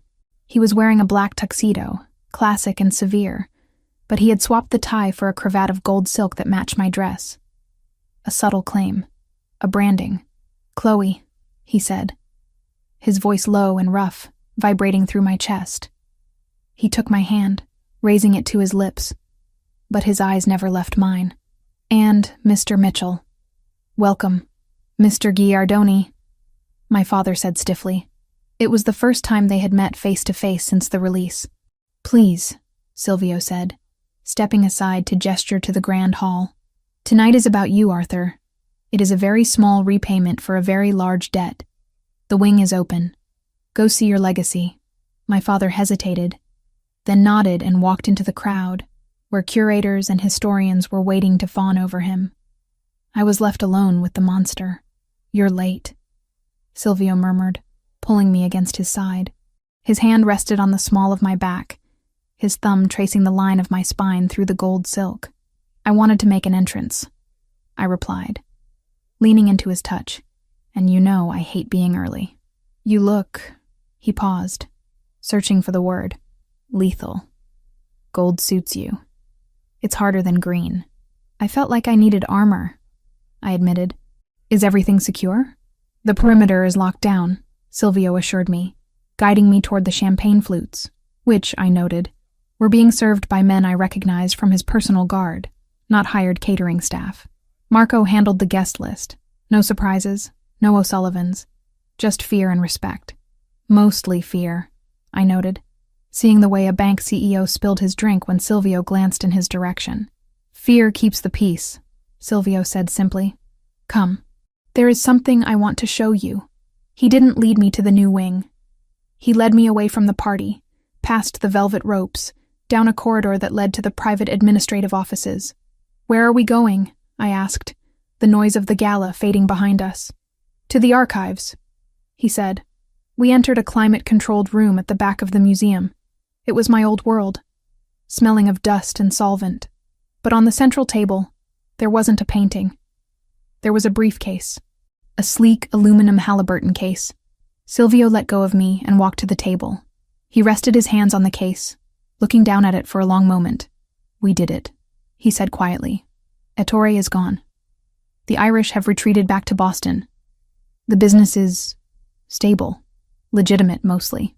"Mostly," I echoed, walking around the table to face him. "We still have the docks. We will always have the docks," Silvio conceded. "But the trafficking is gone. The weapons are gone. We move cargo. We move influence.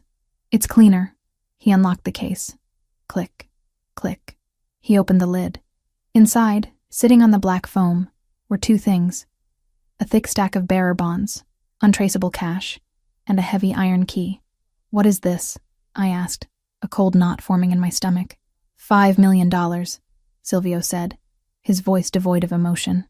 "And the key to a safe deposit box in Zurich.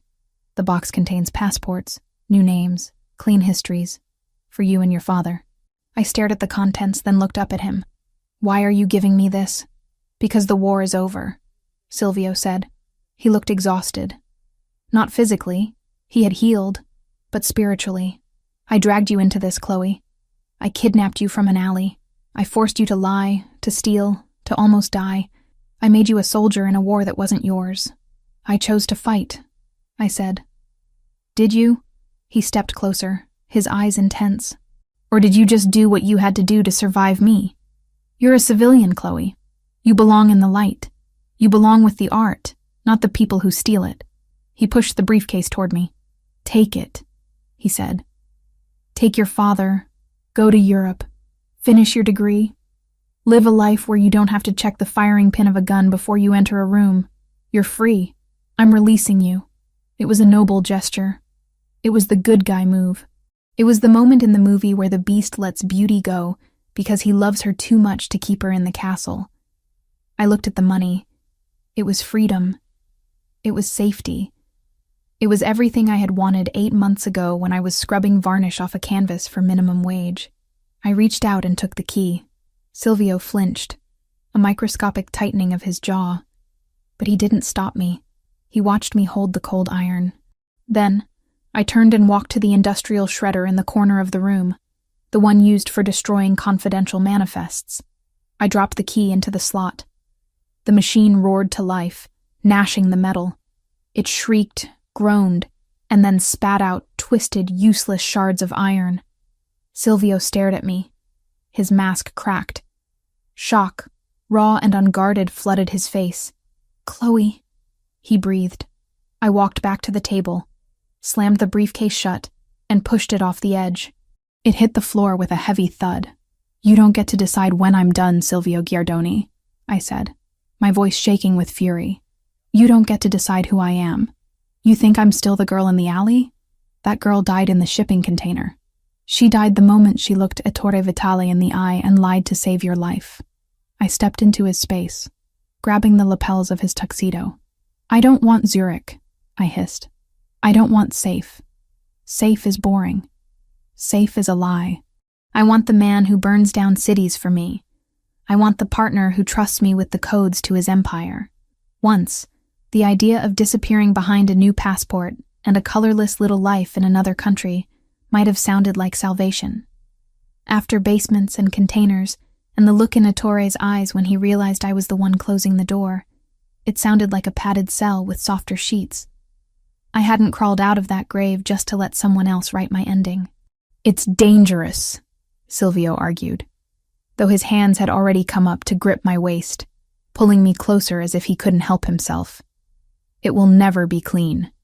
There will always be wolves at the door. Then let them come," I said. "We have better teeth." I reached up and unpinned the diamond clip from my hair, letting the red waves tumble down. "You said you needed someone to organize the empire. Someone without secrets. Are you firing me?" "I could never fire you," Silvio whispered, his forehead resting against mine. "You own the place. Then stop trying to send me away." He kissed me then. It wasn't the desperate kiss of the woods or the angry kiss of the highway. It was a seal, a contract signed in breath and desire. It was an acknowledgement that we were both broken, both jagged-edged, and that we fit together perfectly because of it. "I have something else," he murmured against my lips, pulling back slightly. He reached into his pocket. I expected a ring. I expected the diamond that would seal the deal in the eyes of the public. Instead, he pulled out a small, folded piece of canvas. It was the corner of the painting from the museum, the piece I had cut out, the piece with the Giardoni seal hidden in the ink. "I framed the rest of it," he said.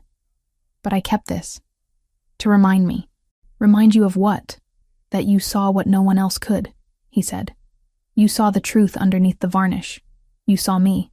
He pressed the scrap of canvas into my hand, closing my fingers over it. "Marry me," he said. It wasn't a question. It was a demand, a plea, a fact.